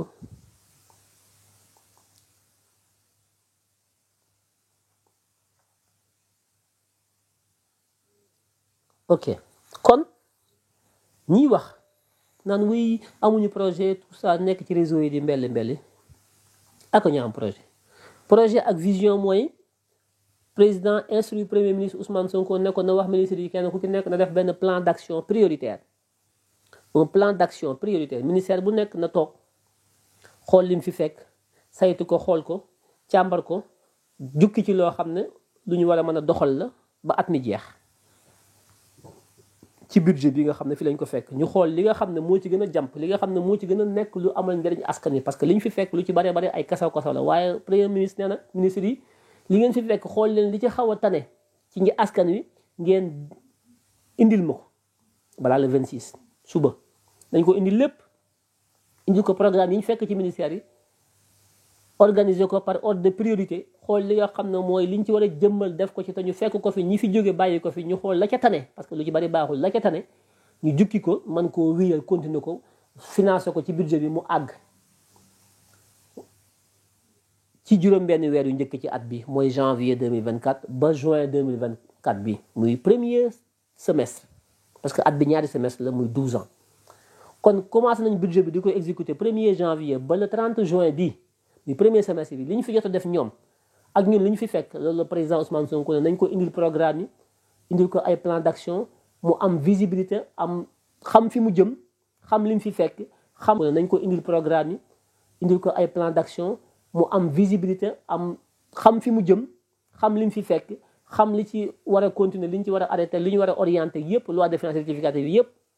ak li ñu ci war a sof loo xam ne mën nañ ko cee sof mu jóge ci projet bi ñu boole ko mu nekk premier semestre bi ñu évaluer ko xool ba xam fu ñu jëm waaye tamit nañu préparer li nga xam ne moom lañu war a tollanti après muy deuxième semestre bi à partir de juin jusqu'à décembre mooy année budgétaire bi deuxième semestre bi ñu xool aussi sur les actions prioritaires ministère par ministère ñu mën ko organiser mu am benn rétro-planning am benn xam nga visibilité ñu topp ko cas par cas teg ko ba année budgétaire bi jeex en attendant bala moo jeex d'ici décembre ñu voté benn loi de finances bu bees boo xam ne dafay consacrer le budget 100% patriote le budget 100% majorité présidentielle actuellement pour l'année 2025 li may wax nag xëy na am na ñoo xam ne ils comprennent pas parce que c'est technique on est en finance publique voilà parce que coow li bari na ku nekk di yuuxu fëgg dënn que kontaan que rek mel na loolu folklore la làmb moom neex na ñëppay wax waaye nag bu ñu duggee ci dossier yi techniquement am na ñoo xam ne du ñu comprendre mais c'est comme ça am na loo xam ne mënoo ko expliquer 1000 fois technique c'est technique soit da ngay comprendre wala comprendre c'est tout kon lii mooy li nga xam ne mooy cette phase de transition mooy at mi nga xam ne gisin wu bees bi day ñëw fekk fi gisin wu njëkk wi ñu dàq ñaari gisin yooyu nag ñaari vision yooyu gisin yooyu bii mënta ñëw war morom ji wala bii ñëw dàq morom ji ñoom ñaar dañuy ànd di naxante li ñu mën a bokk ñu bokk ko li ñu mënta bokk ñu séparé ko ndànk-ndànk ba at bi jeex waaye at bi ciy topp muy déwén gisin wu bees bi nag ci lay soog a moom tàmbalee dox am budget bu beesam ndax budget bi daañu ko voté fii ak fin décembre incha allah muy un budget projet wax naa ko ci benn commentaire am benn un ami bon voilà un économiste Babacar Gueye ne ma non on ne parle pas de budget projet on parle de budget programme Babacar Gueye il est du parti PUR gis naa ko mu doon jàppale waa PUR Babacar Gueye le professeur Babacar Gueye il est économiste donc voilà quoi après on a échangé tout ça bon moom nee na budget programme moo am oui budget programme moo am parce que budget programme c'est une conception c'est une création c'est une vision de l'esprit parce que avant ñuy wax budget programme on parlait de budget pluriannuel c'est une planification des dépenses dafa am yenn yoo xam ne yenn investissement yi pour des questions de planification et d'efficacité et d'efficience finance publique dañ daan def lépp loo bëgg ci réalisation da nga koy programmer ci budget bi annuellement mais daf ci am yenn investissement yoo xam ne dafay lourd c'est tellement lourd que mënoo ko programmer dans une loi de finances parce que boo bëggee def ay investissement de 500 milliards 600 1000 milliards ci benn domaine kooku budget annuel bi attanu ko mënoo ko def ci benn budget annuel parce que day gréver sa budget fi ñuy def finance publique ñu théoriser ne kon rigueur bi nga xam ne dafa nekk dans la finance publique mooy la loi des finances nga xam ne c'est rigoureux liñ ci war a def ci at mi lépp daf ci war a nekk lépp luy génn at mi waru cee nekk budget bu nekk c'est annuel 1er janvier 31 décembre dépenses et recettes yëpp ci la war a dugg dara waru cee génn ñu dem ba yàgg ñu ne loolu c'est problématique parce que am na dépenses yoo xam ne ak ay recettes yoo xam ne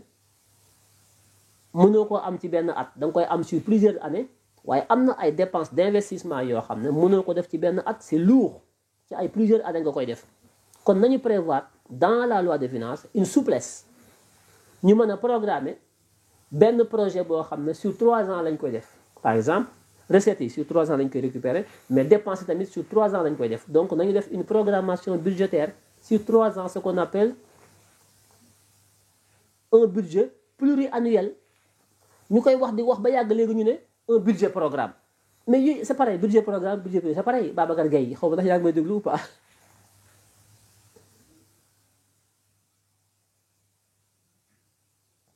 kon gis nga dañu ñëw innover ne budget programme avant on disait budget pluriannuel tey man ma ñëw inventé man Akhenaton man na ñun suñu budget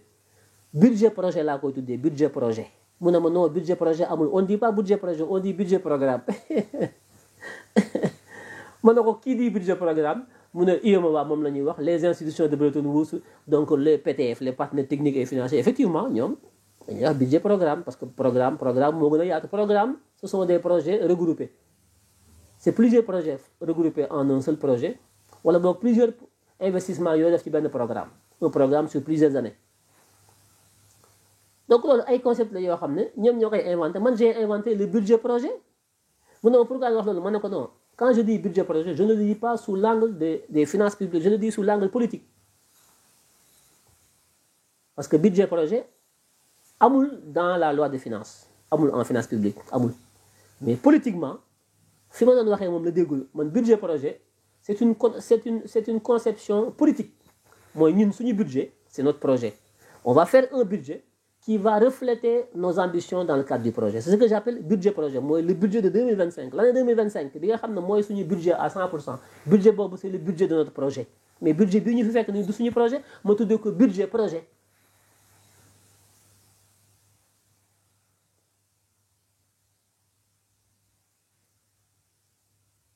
Moi, tout de suite, budget projet.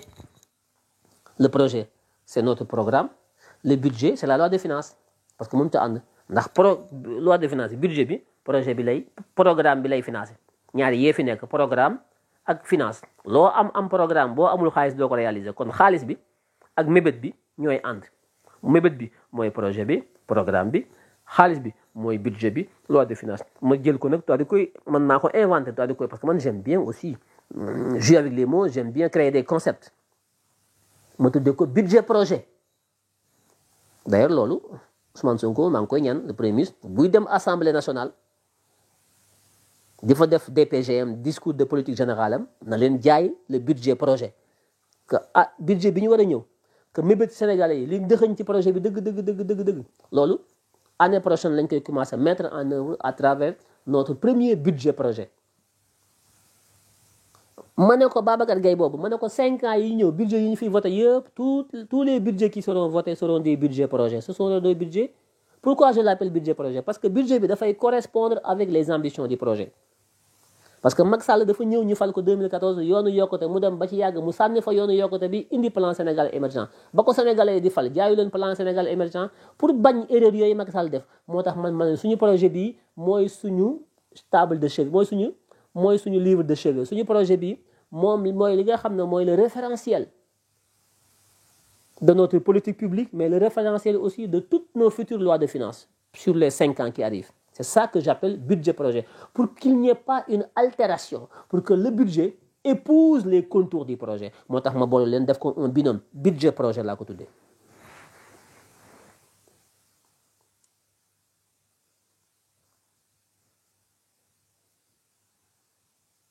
kon foofu laay waxee mais Babacar Gueye bi doon jàppale candidature bi déggul fi may waxee et j'ai compris pourquoi ñoom mënuñu woon a dépasser 3%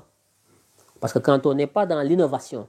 quand on n'est pas dans la prospective quand on n'est pas dans la liberté de pouvoir innover dans ta pensée nga am ay xalaat waaye naan Banque mondiale lii la ñuy wax FMI lii la ñuy wax Nations Unies lii la ñuy wax UEMOA lii la ñuy wax nga nekk un acteur politique bëgg yow sa agenda sa vocabulaire bëgg yow sa doxalin ce sont les partenaires techniques et financiers les organismes internationaux ñoom ñoo lay xalaatal ka toog naan oui ça kenn du wax lii parce que ñeele la ñuy wax ñun patriotes yi dañoo dépasser cadre boobu nous sommes des innovateurs ñun dañuy innover tooguñu rek naan tubaab bi lii dañuy wax Banque mondiale lii la wax UEMOA loolu la wax politique boobu c'est rétrograde c'est ringard politique boobu c'est archaïque moo tax je comprends pourquoi les gens se bousculent entre 1 et 2% aux élections il faut savoir oser ñun on ose parce que amuñu complexe de kenn parce que li nit ñi xam nit ñi am nañu xam-xam am nañu xam-xam on est jeune on est patriote bëgg nañ réew mi on joue avec les mots, on joue avec les concepts, on invente. Nous sommes des inventeurs. On va créer une nouvelle administration, on va inventer une nouvelle façon de faire, on va inventer des concepts, on va innover. Nous sommes des innovateurs. Et on assume ça. Babacar Gueye, on l'a commenté.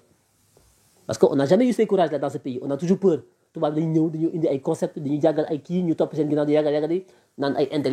Un intellectuel qui ne crée pas, ce n'est pas un intellectuel. Un intellectuel qui n'a pas de courage, ce n'est pas un intellectuel. Un intellectuel qui n'innove pas n'est pas un intellectuel. Un intellectuel, ce n'est pas quelqu'un qui est diplômé, quelqu'un costume cravate, quelqu'un qui parle français, quelqu'un qui répète comme un perroquet ce que les Occidentaux nous apportent. Ça, ce n'est pas être intellectuel. Un intellectuel, c'est quelqu'un qui, de par sa propre connaissance, peut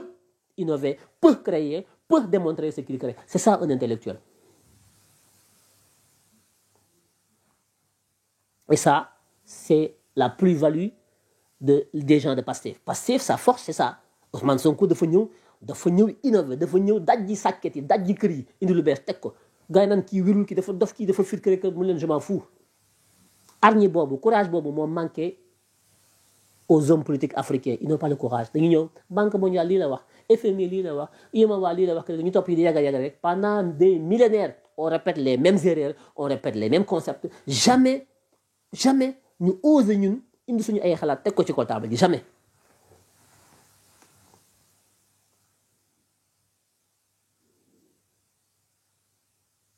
Il faut changer de disque,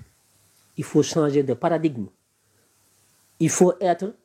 l'innovation. waxuma la inventer l'innovation, mais ñun suñu bopp nous sommes l'innovation. Nous devons être nous sommes l'innovation. Xanaa wax day fin. Voilà, budget programme, budget pluriannuel, budget projet, mais man maa ko inventé, man dama la koy démontrer, dama koy définir, man maa inventé budget projet. Parce que ça, c'est une inspiration à travers la compréhension que j'ai du projet porté par le président Bassirou Diomaye Faye, piloté et mis en œuvre par le premier ministre Ousmane Sonko. Ce projet-là, man dama koy adossé au budget qui va venir le suppléer pour que nous puissions implémenter. Donc le budget projet, ça je l'ai inventé. Babacar Gueye, économiste, professeur que je respecte beaucoup, qui est membre du PUR, me dit on ne dit pas budget projet, on dit budget programme. donc mais j'ai compris que lui, il est encore dans la rhétorique classique des hommes politiques qui suivent la Banque mondiale, les FMI, l'Union européenne. Ces Africains-là qui ont été nourris au lait de l'aliénation, de la soumission, de la peur d'innover. Ceux-là qui, avant de parler, ils lèvent le petit doigt pour demander « Monsieur, oui, est-ce que je peux parler ?» Oui, allez-y. Tu vois, ce réflexe d'aliénation que nos parents, nos arrière-parents ont toujours connu devant l'Occident, devant l'étranger. Et nous, on n'est pas décomplexés. Moi, je n'ai pas besoin de lever mon petit doigt pour parler, moi. Pour inventer des choses, moi. Et je peux le démontrer. Donc, lolo, ci projet bi la bokk, ci innovation la bokk. Il faut qu'on sorte de ces complexes. Il faut qu'on sorte de ce mimétisme-là, ce mimétisme au perroquet-là. Il faut qu'on sorte de ça. Innovons, osons, changeons, créons. Ayons l'audace. Disons les choses. N'ayons pas peur. Libérez-vous. C'est ça aussi, être patriote. Moi, j'ai bien aimé le président Diomaye. Dans le communiqué d'hier, le président Diomaye a commencé à parler de ses visites qu'il a effectuées en Mauritanie, en Gambie. Il a commencé aussi à parler de son propre programme, les activités qu'il a faites et tout ça, les recommandations qu'il fait au Premier ministre, tout ça. Après ça, il vient parler donc des activités des ministres, chacun individuellement, ce qu'il a fait, tout ça. Après ça, il vient nous parler de l'audience qu'il a accordée au président du Parlement européen, Charles Michel. Mais brièvement, il n'a pas développé sur cette question-là. Ben phrase là il a une phrase avancée pour dire que dans la hiérarchie de l'importance, président de la République, communiqué, le président Bassirou Diomaye Faye, lan mooy ay priorité am. Te Sénégal dañoo baaxoo woon bu fi ab tubaab ñëwee Banque mondiale wala FMI wala Union européenne ca kaw lañ koy teg moom la ñuy njëkk a wax ay waxam liñ ciy bind daañu ci ratatatatat. Mais bii yoon Charles Michel benn phrase la ci Bassirou Diomaye Faye wax te ci biir wax gi la ko wax kenn seetluwu ko. Loolu man dama ko seetlu parce que loolu dafa am importance. daf lay won lan mooy état d'esprit du président Bassirou Diomaye Faye. Priorité mooy l'Afrique, priorité mooy la sous-région, priorité mooy biir Sénégal, priorité mooy affaire patronat bi wax na ci waxu Charles Michel le mujjee wax te wax bu sew la ci wax bu tuuti benn phrase la ci wax avancé taxawul ci sax loolu man daf maa marqué ça m'a beaucoup marqué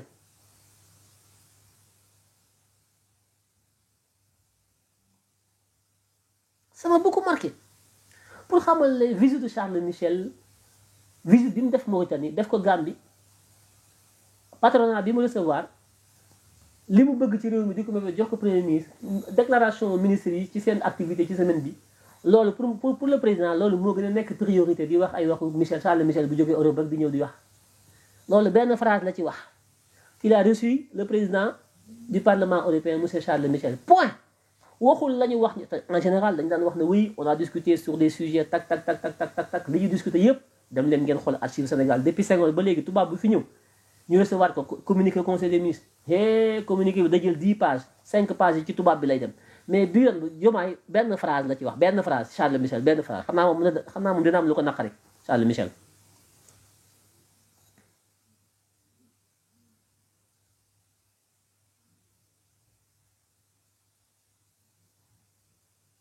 kon loolu man seetlu naa ko ci parce que man nit ñi nee nañ damaa compliqué ma je suis quelqu'un qui est extrêmement comment dirais-je exigeant man dama exigeant te samay exigence boobu moom may poussé ma nekk dans le détail man damay fouiller je fouille je vais dans le détail parce que le diable il se cache dans le détail le monde il est invisible les éléments qui gouvernent le monde sont des éléments qui ne sont pas visibles à l'œil nu kon la réalité est dans l'invisibilité des choses. Celui qui est capable d'aller chercher donc ce qui est invisible à l'œil nu, celui-là, souvent, il est plus rigoureux, il est plus exigeant. Et souvent, il comprend le sens du chemin qui mène au succès. C'est la gestion du détail.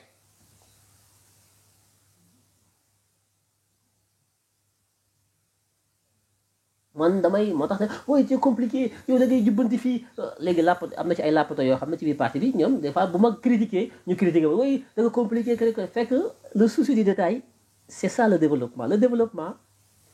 c'est un petit détail qu'on cherche qu'on ne trouve pas si on tient le détail ça y est c'est fini léeg-léeg gis ku feebar yow daf feebar lu ko jot dañ gis lott na feebar na fekk benn microbe benn agent pathogène boo xam ne mënoo ko gis à l'œil li lay feebar loo ba di la rey ñu dee ci bàmmeel mënoo ko gis tu ne peux pas le voir à l'œil nu il faut ñu def tegal la ko ci microscope pour nga gis ko pourtant détail boobu nga naan détail la moo lay suul ci bàmmeel moo lay jox feebar moo lay rey mais bu ñu la ko tegaloon ci sa kanam mënoo koo gis ci microscope lañ koy teg pour nga mën ko gis donc ce petit détail là il est petit au point d'être invisible à l'œil nu mais il est dangereux parce que moo lay rey donc le diable est dans le détail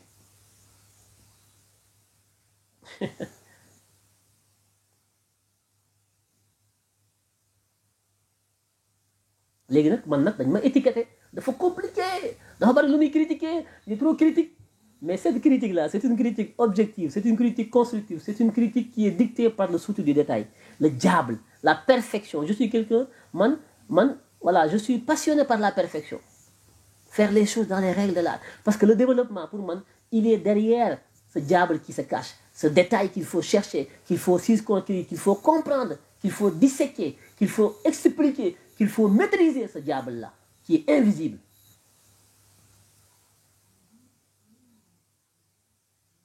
léegi nag da ngay wax que ku nekk jóg wax ñi attaqué leen ñi saaga ñi vulgaire tout ça mais qu'est-ce que tu vois c'est comme ça hein, sur les réseaux sociaux. On ne développera ce pays, ce Sénégal-là, jamais on ne le développera que si nous sommes aptes à gérer le détail. C'est le détail qui fait le charme. La beauté, c'est le détail. La perfection dans le détail. Le succès est dans la maîtrise parfaite du détail. Il faut qu'on soit des hommes. Il faut qu'on soit des hommes et des femmes ivres de l'idée, de l'idéal de la perfection. La perfection n'existe pas. C'est un idéal. Elle n'existe pas. Personne n'est parfait. Mais ce n'est pas une raison pour autant de dire que parce qu'elle n'existe pas, je ne dois pas la chercher. Le moteur de la vie, c'est la quête. Ce n'est pas une raison pour autant de dire que parce qu'elle n'existe pas, je ne dois pas la chercher. Le moteur de la vie, c'est la quête de la perfection. Même si on sait que cette perfection, elle n'est pas atteignable, mais le fait de s'exercer à courir derrière cette perfection-là te permet d'être dans une dynamique de construction.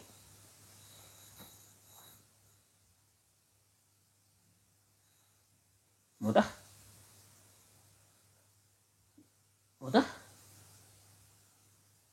souvent je dis la perfection c'est un idéal derrière lequel tous les hommes dotés d'intelligence courent. C'est un idéal derrière lequel chacun doté d'intelligence court. On court derrière, on ne l'attrape jamais. Et plus on court, plus on s'en approche. Et plus on s'en approche, plus il s'éloigne de nous. Donc c'est quoi le but de l'intelligence dans tout ça? C'est l'effort. C'est l'effort qui est le moteur de la construction. Donc, l'idéal de perfection nous pousse à faire des efforts pour aller vers la réalisation de soi.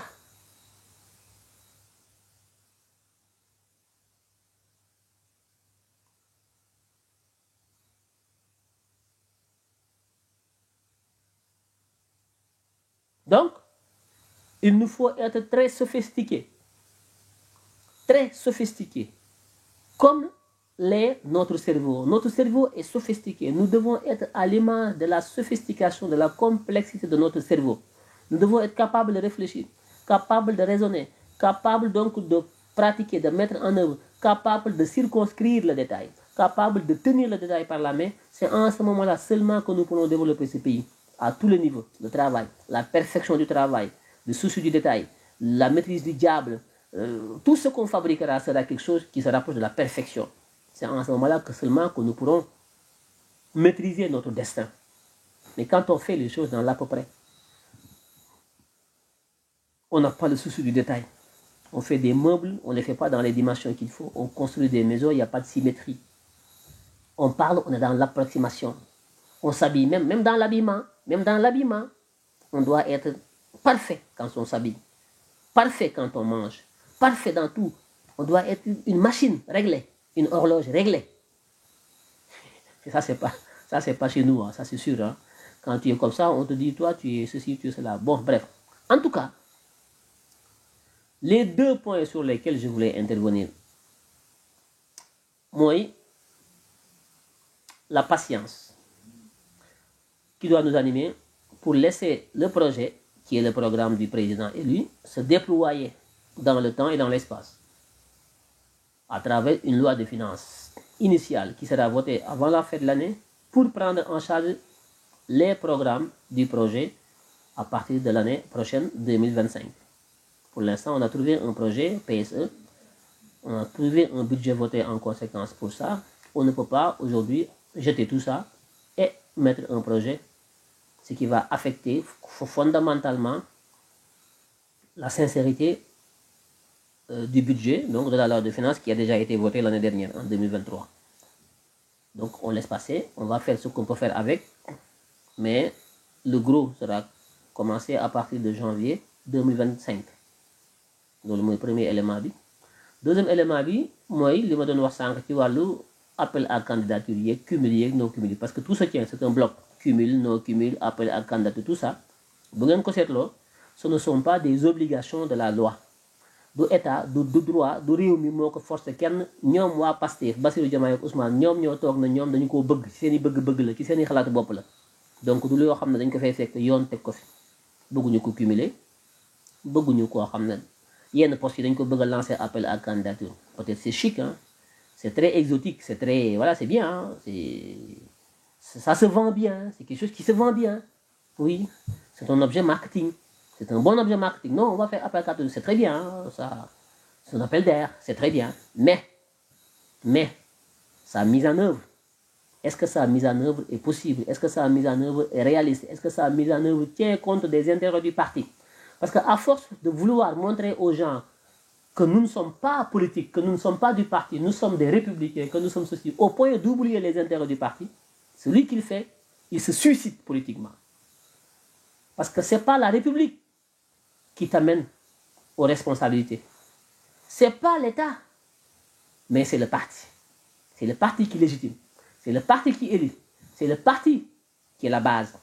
Donc, il ne faut pas être élu pour après jouer aux républicains, aux neutres. On peut être neutre. On prend la République, il est au-dessus de la mêlée. Dans l'exercice de ses fonctions, il doit être le président de tout le monde. Ça, je suis parfaitement d'accord. Mais un président de la République n'est pas le candidat de tout le monde. Un président de la République est le candidat des siens et le candidat de son parti. Attention. Un président de la République n'est pas le candidat de la République. Il est le candidat d'un parti politique ou d'une coalition. Vous me comprenez? Il doit faire autant que possible pour essayer quand même d'être le président de tous les Sénégalais, dans ses actes comme dans ses paroles. Mais, quelle que soit la hauteur qu'il prend pour être le président de tout le monde, il ne faut jamais qu'il perde de vue qu'il est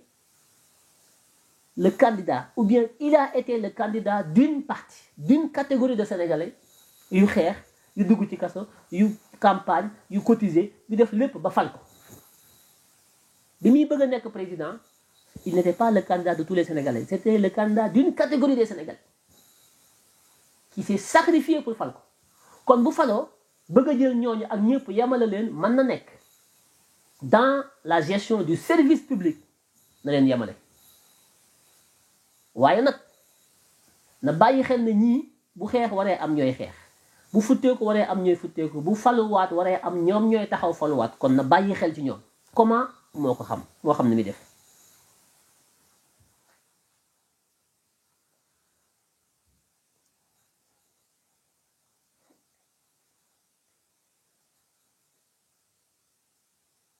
kon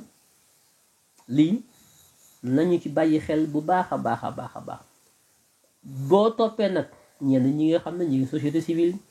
médias yi ak ñi nga xam ne ànduñu parti yi nekku ci fenn, amuñ duñu ay candidat, ñu am seen agenda mooy faire la part des choses entre l'espace politique et l'espace administration, l'espace administratif et l'espace politique. ñu bëgg ko séparer teg ci benn frontière boo xam ne c'est une frontière fictive. Parce qu'un président de la République, il n'est pas président de la République par hasard. Il a été d'abord un militant d'un parti politique. Il a été candidat du parti politique avant d'être président de la République. Légui ñëw na nekk président de la République, parti politique ba militantisme bi lépp dama koy sànni. Mais loolu soo ko sànnee c'est un suicide. J'ai fabriqué une pirogue. Je suis monté dedans. J'ai traversé donc le fleuve pour aller vers l'île. Je ne sais pas nager. Arrivé à l'île, dans l'île, ma ne naa jël gaal gi toj ko mënuma fay tabax naa gaal dugg naa ci gaal gi pour dem ca île bële àgg naa ci île ba ne gaal gi kat comme agsi naa ci île bi soxlaatuma ko naa ko toj nga toj gaal gi nekk ci île bi ba benn bis nga feebar wala ñëw ci continent bi ci dëkk bi pour faju wala nga xiif am loo lekk war a dellu si te gaal moo lay indiwaat fekk sa gaal ga la yóbbu woon yow dajji nga ko ba sànni ko ci àll ba. li la fal boo ko follee rek folli ko kenn du fal li la kenn du folli li la fal foofu donc lay waxe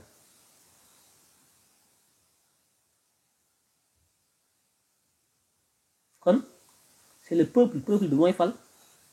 dëgg la mais peuple bi avant ñuy fal il faut que ñu xàmmee ràññee peuple bii fal Bassirou Diomaye Faye naka lañ ko falee pourquoi ñu fal ko ci lan lañ sukkandiku pour fal ko Bassirou mës a nekk président mësul leen a defal dara ndax ñu fal ko dañu koo fal parce que dafa am parti politique ak ay sympathisants ak ay nit yu jóg futteeku dem jaay discours bi jaay projet bi def ci ay wax rek la de kenn joxuñu ci kenn wogg kenn amu ko ci ay wax képp ci lañ ko fale kon loolu ay nit ñoo ko dox loolu mooy parti bi ñooñu bu ñu leen fàtte man je défendrai le parti jusqu'au bout. Il faut pas qu'on oublie le parti boobu ba léegi nit ñaa ngi wax ku nekk di wax ku nekk bëgg a fàllu ku nekk waaye parti bi moom kenn waxul ay waxam. Qui gère le parti actuellement? Le parti il est où? Qui le gère? Qui en parle? kenn ku nekk yaa ngi jéem a xaar ñu woo la ne la nommé nañ la nga tekk sa ndomba tànk ci parti bi parti bi nañ ko dundal nañ jox parti bi gëddëm nañu dellu dans le parti bu ñu toppee nag ñi nekk ci les pseudo intellectuels yi nekk ci réew mi nga xam ne bokkuñu fenn toog di joxe ay discours def ay tribune contribution di wax oui la bonne gouvernance c'est bien la bonne gouvernance kenn ñoom ñooñu gënuñu ñoo jub ñoo leen gën a jub fuuf waaye jub tekkiwul sànni sa parti fële naan damay jaay affaire intellectuel damay jaay affaire homme d'état damay jaay affaire rigueur ba sànni sa parti boo ko defee da nga ko rëcc boo ëllëgee boo bëggee falu ñu ne ko doon dugal ñooñu société civile ak yooyu nga xam ne duñu ay ñoom duñu ay candidat de ñoom falu wuñu boo leen toppee seen i discours damay def lii réforme bii këré boo liggéey boo duggee ci guute ba war a folli ko ñoom fee la ñuy taxaw seen yoon nekku ci débrouille-toi lañ lay wax il ne faut pas couper la branche sur laquelle on est assis c'est fondamental, c'est important,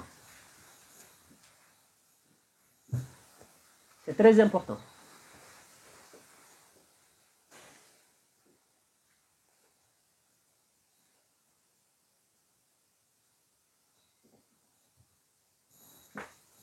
nañ ci bàyyi xel de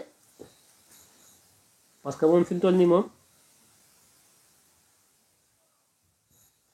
moom ça va amatul lacrymogène amul dara tout va bien moom léegi séddoo fi nekk lu ñu war a séddale lu ku nekk war a jot ku nekk yaa ngi bëgg a falu c'est bien jàmm ne na ñooy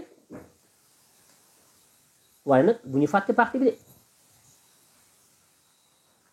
bu ko kenn fàtte nañ ko sóoraale bàyyi ko xel sàmm ko ndax booy dem élection parti politique nga demee élection wala coalition de parti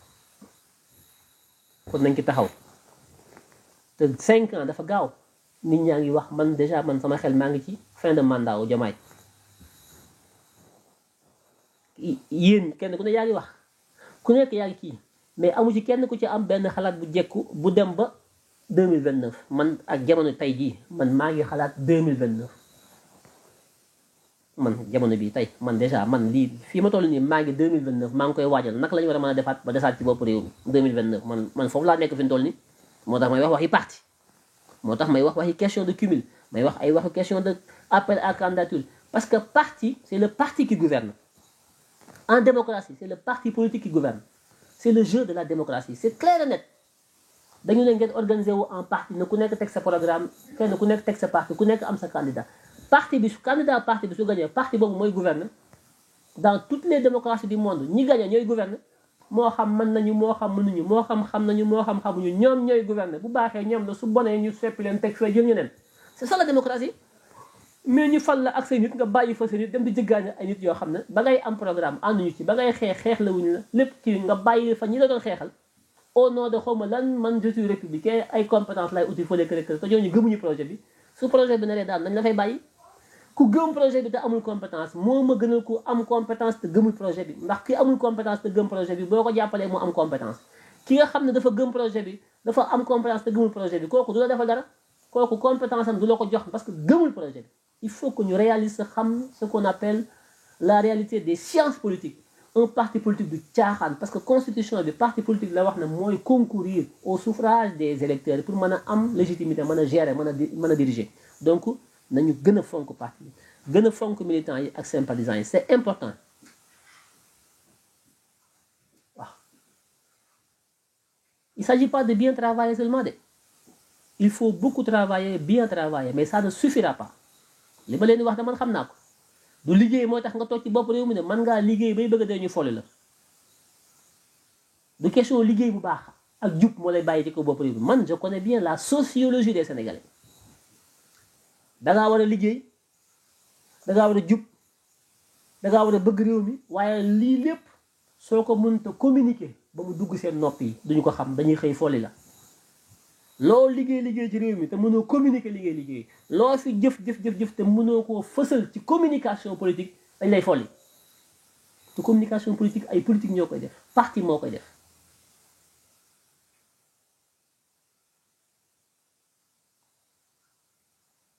il faut gouverner avec les siens on gouverne avec ses soldats ñi nga àndal di xeex ba dara du dara boo gañee ñooñu ngay gouverner il ne faut pas gouverner avec les autres même si il faut une petite ouverture il faut pas que mu nekk ñoom defal une petite ouverture mais l'essentiel de ceux avec qui tu dois travailler ñooñu ci sa ñi nga ci sa équipe ci sa parti la war a jóge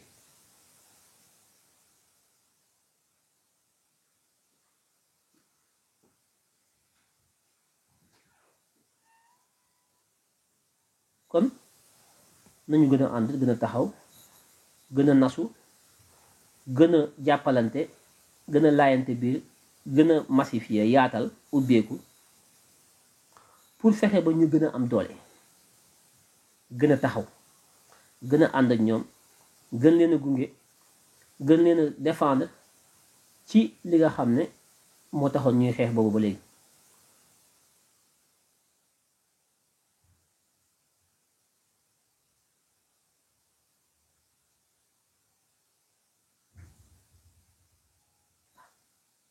bari na nag ñuy wax ci passion wax ci bëgg-bëgg bëgg-bëgg bokkul ak man-man bokkul ak am-am bokkul ak xam-xam bëgg-bëgg moom bëgg-bëgg la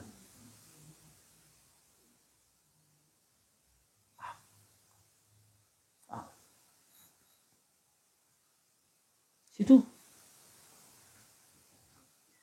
parce que ñi gëm projet bi ànd ak yow nekk ci projet bi di xeex ba dara dul dara ñooñu am nañu conviction ñooñu am nañu gëm-gëm ñooñu am nañu yéene bëgg nañu réew mi parce que li gënoon a jafe ci réew mi lañ tànn li gënoon a jafe ci réew mi la ñooñu tànn te mooy ànd ak projet bi ànd ak Ousmane Sonko di xeex loolu mooy li gënoon a jafe ci réew mi mooy li gënoon a tumuraanke ci réew mi mooy li gënoon a metti ci réew mi képp ku ko mas a def ay risques yu mag ngay courir ñoom ñu jaayanteeg ñu jaay jël seen bakkan def de don de soi gëm ko nekk ci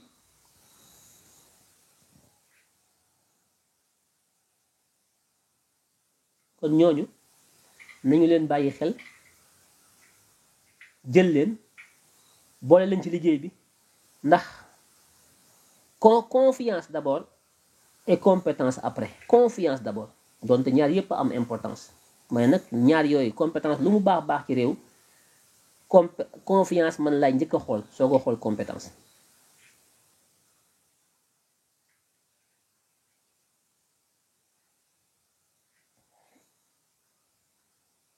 te xam naa tamit noonu lay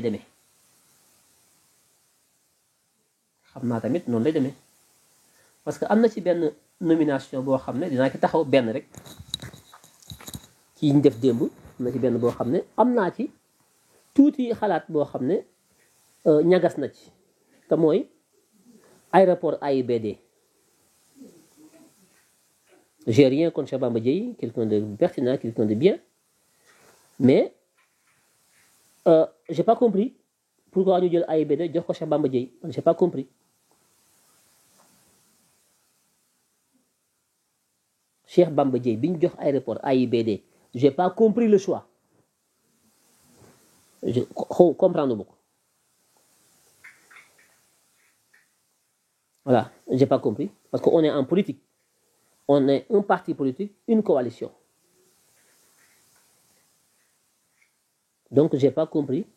le choix de l'AIBD xam ngeen luy AIBD su ma ko waxee nag c'est sous l'angle politique parce que souvent ñi ci patriote yu bari dañuy fàtte politique te politique pourtant moo tax nga falu mais acte boo posé rek war nga ci xool politiquement lan mooy impact acte bii may posé nomination bi ki may jël ki may dàq yëpp lan politiquement lan la may indil c'est important aéroport AIBD xam ngeen mooy lan est-ce que xam ngeen ko sous forme de poids sous forme de possibilité ak yu baree bari yu nekk ci aéroport bi nga jël jox ko un allié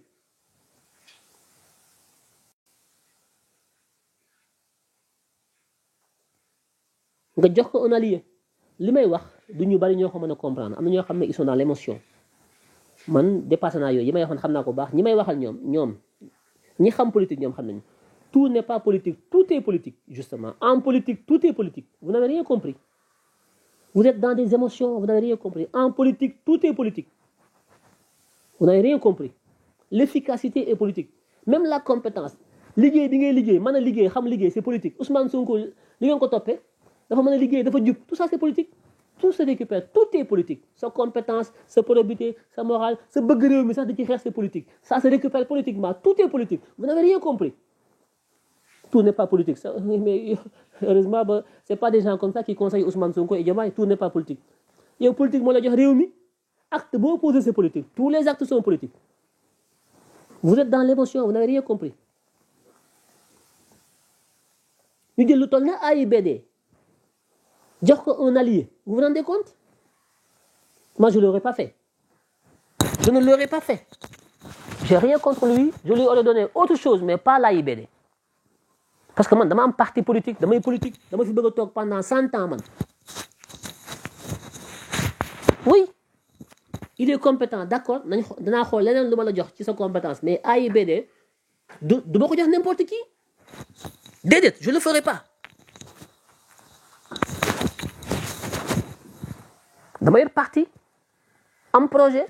am ambition Sénégal war a transformer Sénégal war a am mbooloo mu ànd ak man ñu war ko transformer de façon systémique la ñu woote mënoo ko def ci 2 mandats mënoo ko def ci 4 mandats il faut plusieurs mandats te plusieurs mandats soo ko soxlaa da ngay soxla mbooloo mi ànd ak yow ci liggéey ak ci mbooloo mu takku kon booy tànn di séddale ci li nga xam ne mooy sañ-sañ yi ñu la jox da ngay xool ñi la gën a jege te man loolu te xam ko tub nga jël poste stratégique yi parce que dafa am ay poste yoo xam ne dafa am c'est stratégique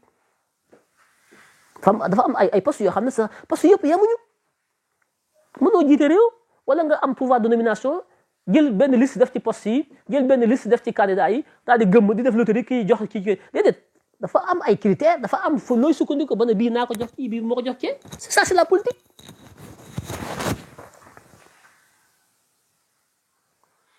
loolu moom en toute honnêteté man loolu sama xel daf ci tey quoi poste AIBD dañu jox ko Cheikh Abdoulaye Dièye j'ai rien contre lui hein j'ai rien contre lui mais man su ma ko doon def du ma ko defee noonu laa ko jox leneen mais du ma ko jox loolu en toute honnêteté j'ai rien contre lui nag ah mais damay politique ci parti laa bokk damay politique dafa am ñu ma àndal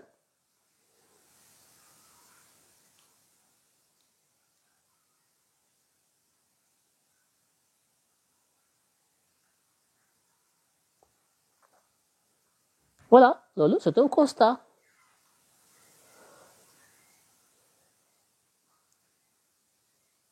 c'est stratégique parce que boobu du poste bu ndaw dafa am ay enjeux yu bari yu ci nekk parce que yow soo politiqueul yow mais ñoom dañuy politique yow miy joxe poste bi ne oui dama tëddee njaaxaanaay donc maa jiite Sénégal donc dama koy def de façon républicaine c'est très bien mais ki nga jox poste bi moom dafa am parti politique yow li ngay sàmm moom sàmm ko moom bu toogee am na ay militants yu am ay compétences buy recruter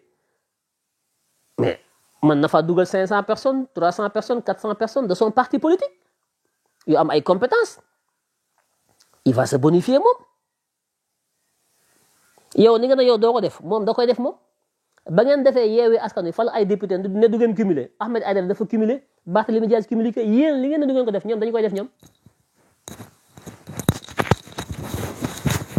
poste yoo xam ne dafa bari ay possibilités am envergure am ay enjeux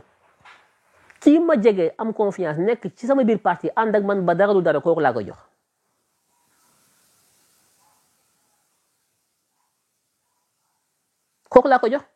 et je l'assume maay joxe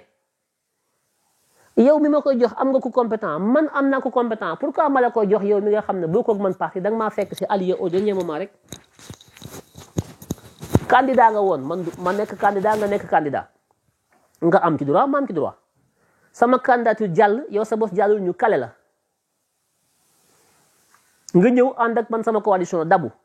c'est très bien ñu ànd gagné très bien nga baat campagne très bien dina la jox dama ànd ma jox mais nag attention de xar du bëy du ganaar te gëleem du nag lu ki nekk dafa am dayoom kenn ku ci nekk dinaa xool li nga tollool lii sa àq ci liggéey bi di ñu ànd ak li nga xam ne moom laa la war a jox ma jox la ko mais nag du ma fekk cër bu rëy ma jox ko koo xam ne li mu jëf ci jëf ji àggul ci cër bi ku ci nekk dama la jox li nga yellool mais Cheikh Bamba Dièye pour man li nga ko jox dafa rëy poste yooyu pour man warut a génn Pastef loolu laa gëm après on va me dire ouais mais war ñu ko wax nañ ko wax ci suuf nañ noppi en tout cas man sama gëm-gëm loolu la kon loolu moom laa ci gisoon démb ci nomination yi mais tout pour le reste c'est dans l'ensemble quelque chose que j'apprécie moi personnellement et j'étais heureux de voir qu'effectivement ça y est maintenant ils ont commencé à nommer des gens et ça c'est formidable. Il y a eu pas mal de gens qui ont été nommés dans le cadre du parti c'est formidable. Waly Diouf Bodian parce que bi ñu ko jox directeur général du port autonome de Dakar mais kooku dama fecc parce que port autonome de Dakar du lu ndaw ñu jox ko je suis d'accord ñu jël port autonome de Dakar jox ko Waly Diouf Bodian je suis d'accord. AIBD pour man waroon nañ ko mën a jox keneen ci ñi ñu nommé démb ñu bokk ci parti bi ñu jox ko AIBD parce que yooyu du poste yu ndaw.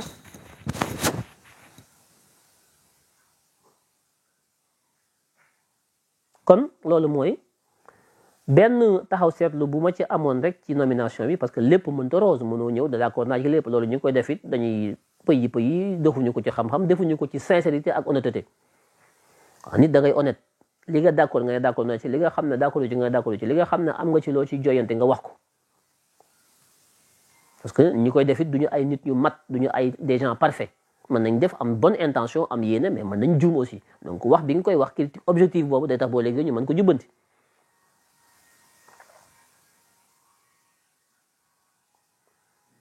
Il faut équilibrer mais l'équilibre c'est quoi? L'équilibre c'est un dispatching, c'est un choix. Faire en sorte que kenn ku ci nekk am loo téye mais en fonction de son poids.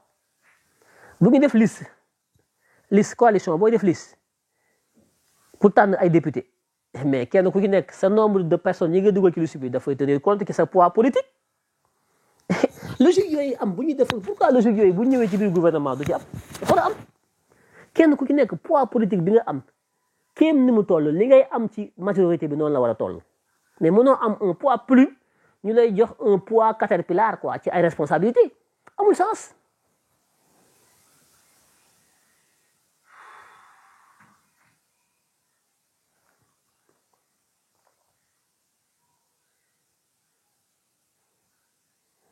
Bon, ñu ci bari da ngeen di wax li ngeen di wax xamu leen dara ay équilibré ay poids stratégique ay peuple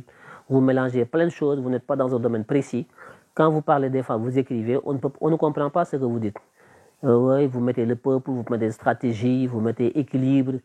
vous mettez on comprend pas vous mélangez tout bon bref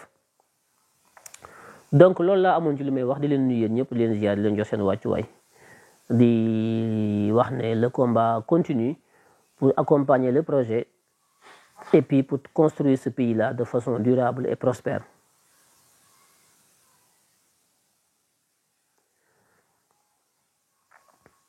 kon ñu ngi leen di nuyu bu baax di leen jox seen wàccuwaay yéen ñëpp di leen ñaanal jàmm ba fan yi incha allah jërë leen jëf.